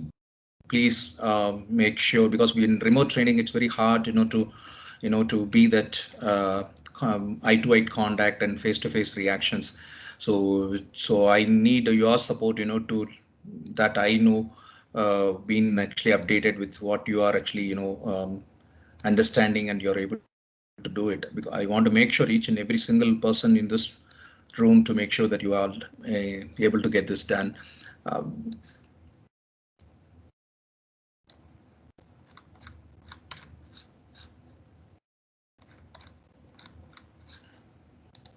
I'll fix this logistics issues at my end before tomorrow.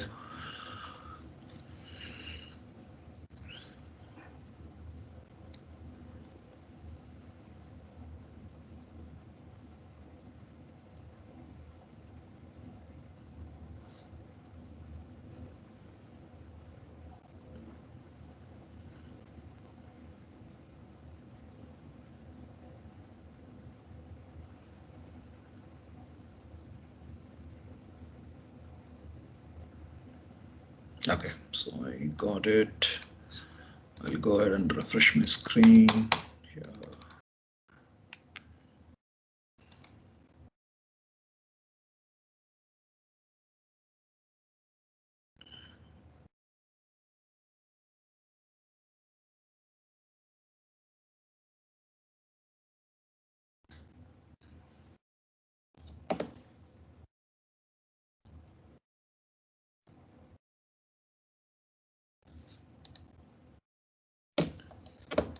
Okay, so it works for me too. Let me just share that screen just for all of your reference to just see what I'm seeing. Okay, so you can see the navigation menu which I added, employee is there. Of course, I'm using the same icon. That's why you're seeing both the fetch data and employee are having the same icon. We have to need to change the CSS classes, all those things, but later we'll do that. So I click employee, I can see here. So eventually what we are all trying to do here is, just create a razor page, and then, probably, so, and adding actually a C# code on top of this is just a, as good as like, like a cakewalk actually. So it's not a big deal at all. So because you're all being a .NET programmer, or maybe even learning a .NET in the very beginning from scratch, it's not a it doesn't looks like, more complicated. So it's very simple to use, right? So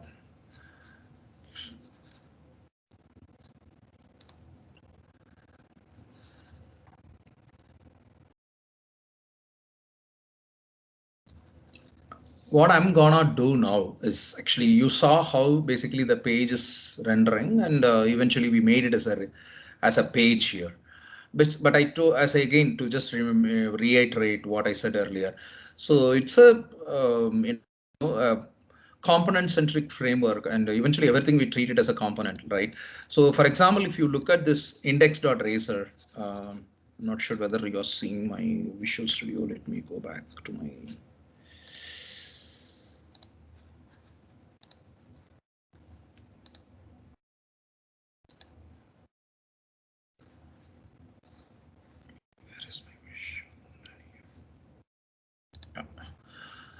So if you are seeing my Visual Studio, in the index.razor, you can see apart from these stuff, this hello world, welcome, all this message, you can see there is something called a survey prompt. So survey prompt is actually a component. It's a Blazor component. So eventually, the component name is survey component. It takes a parameter called title. And let's see how it has been. And you can see that it is part of my shared actually, because wherever I wanted, I can use it, right? So let's see, go and see the implementation of it. So that's a similar implementation.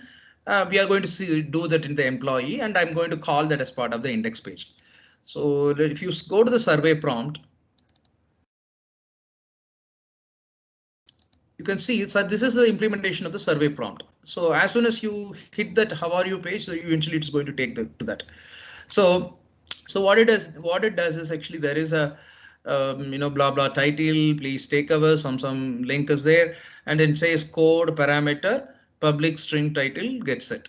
So what it does is parameter, this is the decorator, right? So obviously to inform to the C#, of course, to the compiler saying, okay, this is going to be gonna be a parameter. So that's why we have a decorator which is called parameter.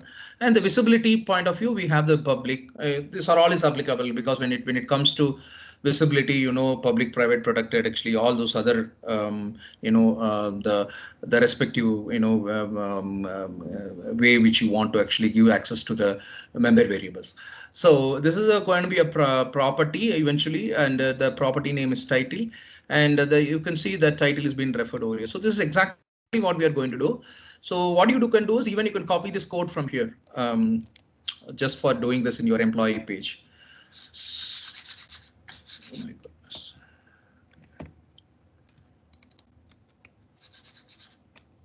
So I open the employee razor page and just paste it here. So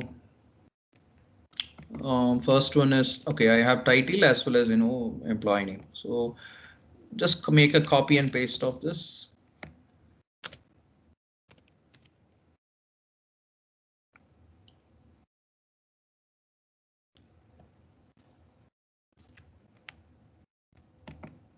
And this is gonna be my full name.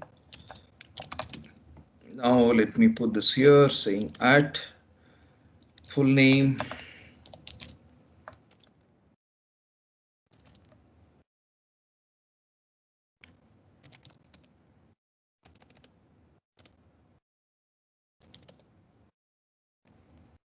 So earlier we just made it as a look like a razor page, a separate razor page, but now I'm gonna make this as a component. Okay, so that's what I'm trying to do, typically like a component. Everything is component, but still I'm going to make it as a typical component, looks like a component which I'm going to call it from another one page. So I have both of this now. So let me know what I should do. So I should go back to my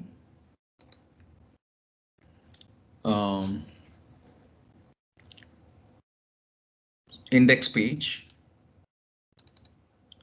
So in my index page, I'm going to have called by this employee. So before here, welcome to your new app, maybe here, that's fine.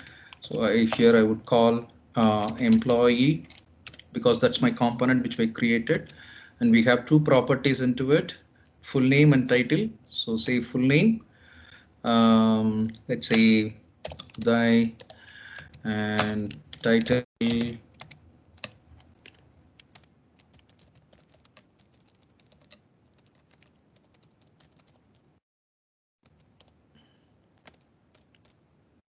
okay.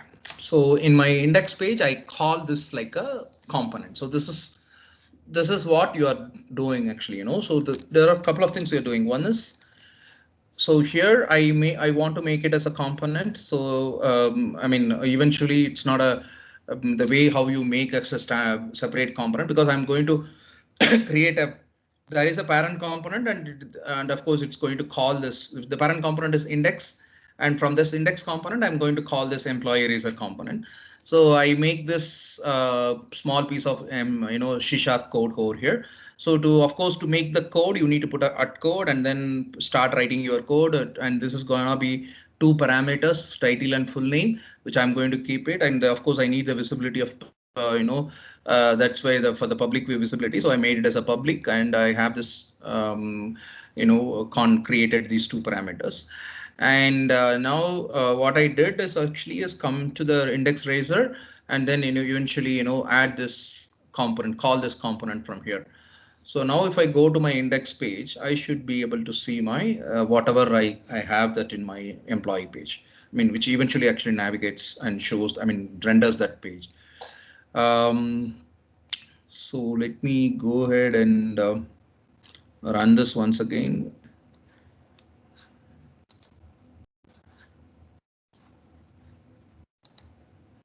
And you can, I'm sure you are also working in parallel. If you are working in parallel, please go ahead and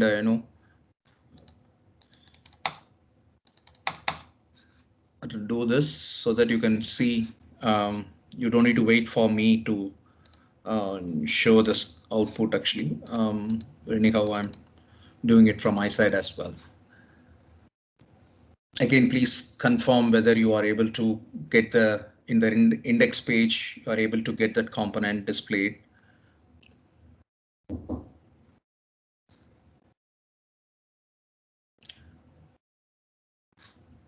So it's loading at my end.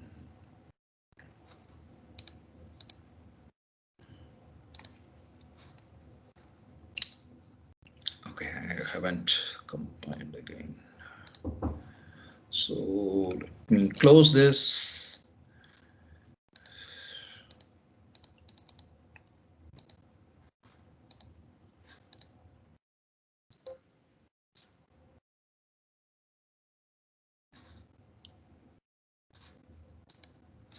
So let me run it again.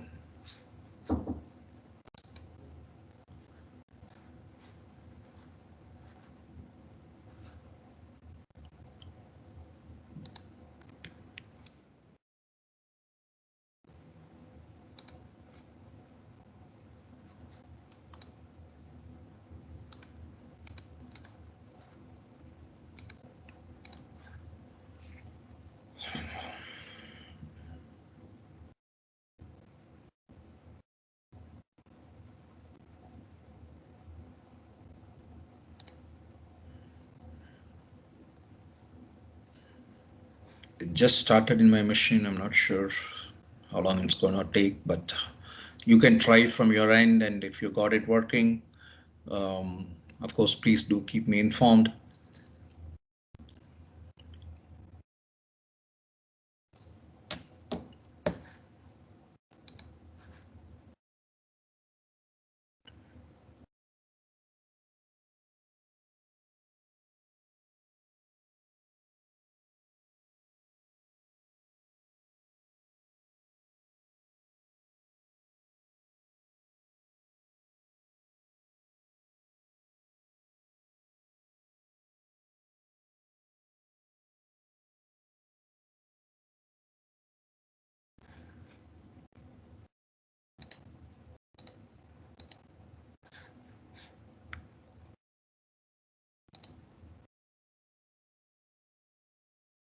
Perfect. Okay.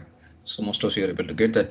So hopefully that I think and because I definitely is going to take some more time in my side until it works. So hopefully that has given you a brief, understanding of what is Blazor, why Blazor, and what are the the ways you can host it. Eventually, the pros and cons of hosting them into client side and server side, and why basically a Blazor in first in place. We saw that eventually the first price is, of course, we are not using actually JavaScript here, writing everything in over in C# code here, making up actually those CSS files or razor pages, all those as a components. So eventually that is the main things which we need to understand. Even before further, there are a lot of things to understand in terms of the some of the core details of the how this whole WebAssembly application is basically used. How do you basically manage the state, perform actually all the rendering actually on the client side and the server side, and then how do we share the code between the client and server side. So those are all something which we'll go further and further and see those things. But this is, I think, would have given you understanding as at least when you created actually your first Razer page, and then as part of the Blazor page and as a component, as I told you, we don't call that as actually in fact as a pages and things, because everything is a component. But still, in the terms of way how things are being actually um, things are being actually rendered, we classify them between actually a pages and as well as the components. So eventually this is the basic and fundamental things which we need to know. And writing a C# code is as simple as that. They made the life simple for programmers. Just put a at code, and then within a code block, start writing your code actually. Whatever you wanted to write actually as part of this. So eventually it also, you can create a, if you are writing a clean code, because nowadays clean code is more important than writing a code. So when you start writing a clean code, obviously you will ask so many questions. Oh my God, should I put all the code, all the logics, app logics, everything actually in place here? No, not really required actually. That's why in fact the first place the components are there. And eventually you can make separate C# files, and eventually you can call those classes and functions, and from this Razer pages which you are developing as well. So when you have a class and all the implementations and app logics inside that, eventually from the at code, when you start writing your at code and create the code blocks inside, from the code block you just need to call those class and then methods. That makes you the way how to keep actually a clean code, modularize them, all those things. Of course, which you're going to see further down the line.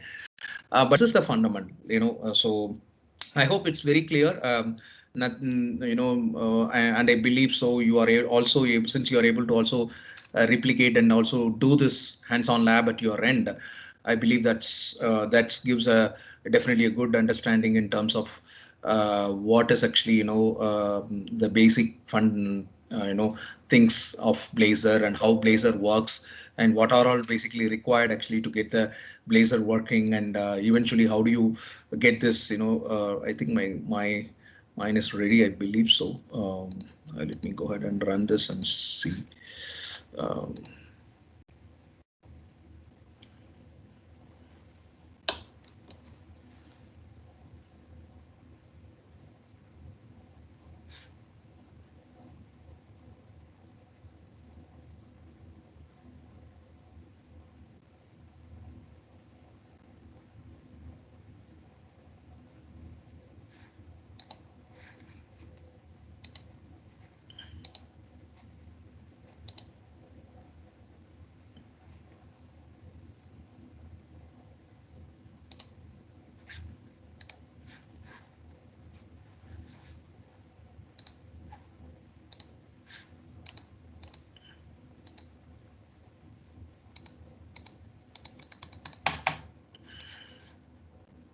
yeah, taking more time. Okay, let it come back. So that is more most of the things which we have planned for today's session. And I wanted actually to also make sure that each one of you are able to do this lab session and completed this. As I told you, from tomorrow, this hands-on lab sessions, I'll be sharing you a document which will contain the hands-on lab sessions, which of course it's a guided lab, and there'll be also some assignments also, which you can do it in your own. So that gives an experience. So one way you do your lab session based on following my instructions and do the things, and another way you also go ahead and do this assignment as an assignment as well actually.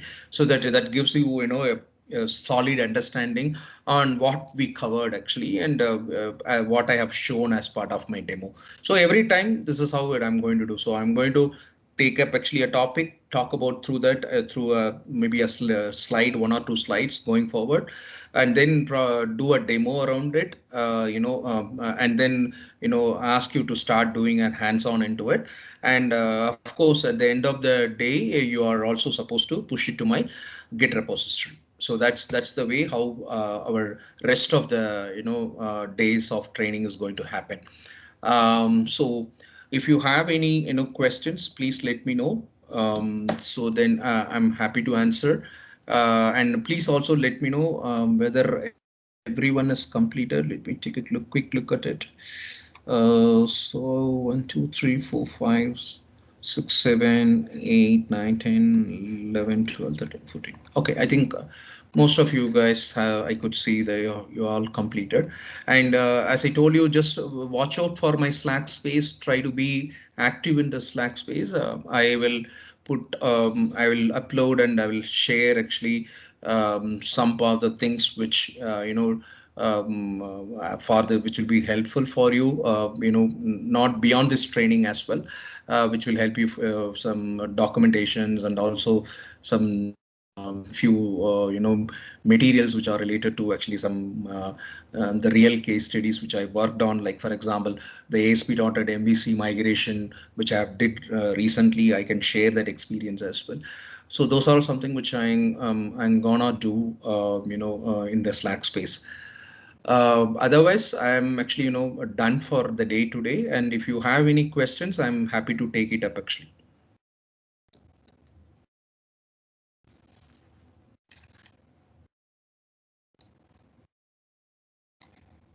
I know it's a lunch time, but probably um, I definitely wanted you all to at least say, okay, yes, we don't have any questions, or maybe if you have any questions, I'm happy to take it up, or I'll say no, we could go ahead and wrap up the session.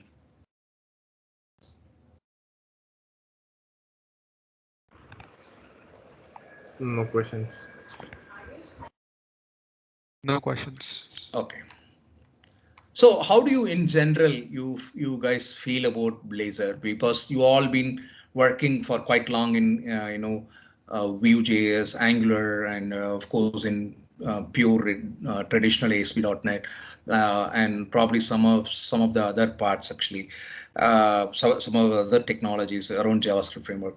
So what do you really think after? Of course, it's very early to ask this question, but what do you think in your first look? And first understanding, apart from if you would have tried on your own and experienced earlier, even you can share that. But looking the way how things you're as a developer, because I always believe that actually as a developer, once you feel comfortable on that, that's where the real the quality of the code and the productivity comes in. Until unless if you don't like the technology and just for the sake of project, okay, oh my god, I have to, because even the first day, honestly, when I very first day when I saw Angular, I really hated it actually. I try to see, okay, what it is actually, it makes completely the way how I was coding so far actually for my web applications. But later, slowly, once I understood the real juice and meat of that, that made me, really, oh, okay, how powerful this is. How powerful it's for actually, creating actually a responsive applications, single page applications actually, right? So like that kind of, what's your take? Some of you can speak of actually, because, and say and share your thoughts actually. I definitely would like to hear that.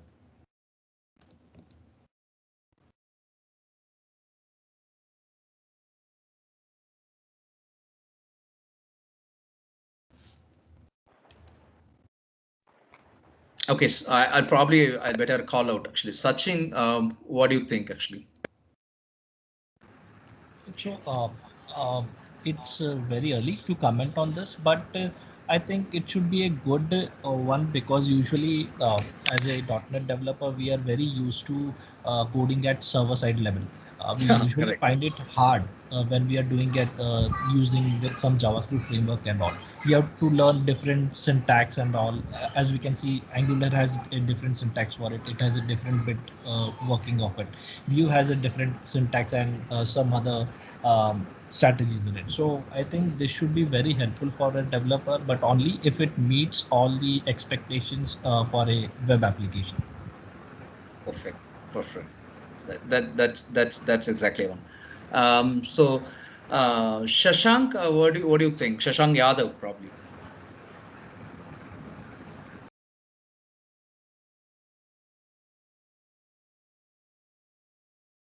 Shashank Yadav, you're there? Okay. Priyanka, I'm not sure whether you're there, Shashank. So Priyanka, can you please let me know your views?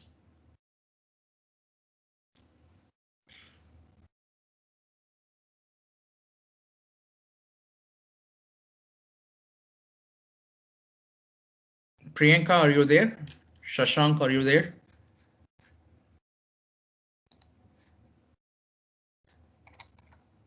Yeah, I see 3 of missing, and Priyanka is not there. Shashank Jadhav is there. Shashank Yadav is not there. Okay.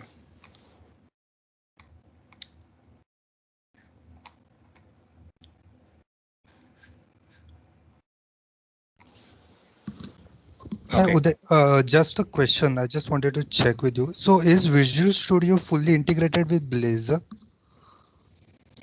Yes, true. Absolutely. With the reason latest being version. asking because like the app works fine over here on my machine, but I still get like a Visual Studio IntelliSense error regarding the component. So just wanted to check with that. So if you have updated with your latest version of Visual Studio 2019 16.8, it must be there. It should not be an issue, definitely. Is it showing you in the packaging or dependencies? No, it's not showing me in the package. So I have the latest Visual Studio with the latest update. So when I'm trying to use the employee as a component, it shows me like a markup error, like found markup element with unexpected name employee. Now when I try to run the code, it runs fine with everything, but I still get like a warning or an error over here. Oh, it works. I mean, when you run it, it works, but it works. It shows an warning. Yeah. Maybe let's probably I have to just look into your probably in your machine or if you could share, late some point of time, definitely I can take a look at it. But otherwise, most of the times, sometimes actually, this packages during actually the build and compile time, actually this packages might be in, sometimes if it is missed, actually it might be installed, especially this one. Are you seeing my screen? Yep, I can see. So this is the important stuff, actually, these two. ASP.NET Core Component WebAssembly, Microsoft ASP.NET Core Components WebAssembly Dev. So these things sometimes it may not be available by default. So that is something maybe could be an issue. But anyhow, probably I'll take a look at it from your machine if there is an issue. But otherwise, it's fully integrated. Actually, there is no question about it. Okay. Okay, so let me see whether they have joined. Okay, let me give one more choice. Kunal, I see you there available. Who's joined back? Actually, Priyanka has joined. Okay, Priyanka is there. So Priyanka, can you tell me your view on your probably maybe like a review or a feedback about the Blazor based on current understanding, whatever we have gone through today. What do you think actually? Actually, as I told before, I have done the basic POC on it, and I have done same stuff before. So this is really early to comment, I feel.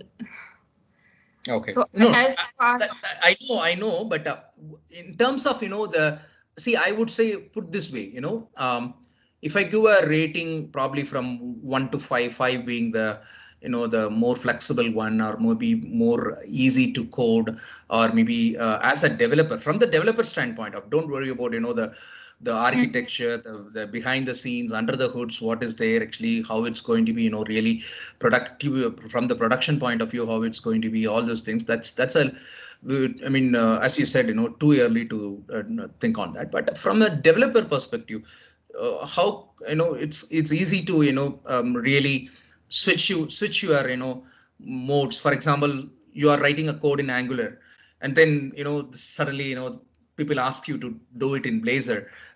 So you have to switch your mode, from that to this.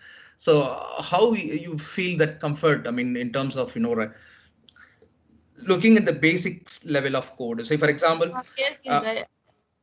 yes. Actually, I think I'll be more comfortable with Blazor than a JavaScript framework. Yes, true. Yeah. See, the one thing I definitely wanted to let you know, guys.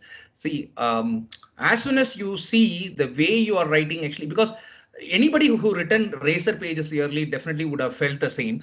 Or even if you are new to Razor, actually, and Blazor, Razor and Blazor, whatever you are into, but the way you start writing and accessing actually a C# code, and of course accessing a C# variable, accessing a C# method, as good as, like, putting, just by, putting actually an, as a standard traditional way of, adding an at symbol. I did this in long time back in ASP. This is how we do it. Typically in ASP, this is exactly we do, but there is some additional thing which we used to do, like less than percentage, something like that we used to do. And this is actually, fantastic, in terms of just putting an, prefixing with an at symbol, and then, able to access your C#, code is beauty. At the same time, writing a code block, just like putting an at code and then start writing straight away, the C# code is definitely should be a more flexible one. So that way I would definitely, as a developer, as rightly you said, Priyanka, is definitely gonna be, quick for all the C# developers who all know the pains they are there in the JavaScript, of course, handling in, but this is definitely going to be a gift for C# developers. All right, guys, I think that's pretty much for today. So let us meet tomorrow, 9:30, and probably we'll continue further the session.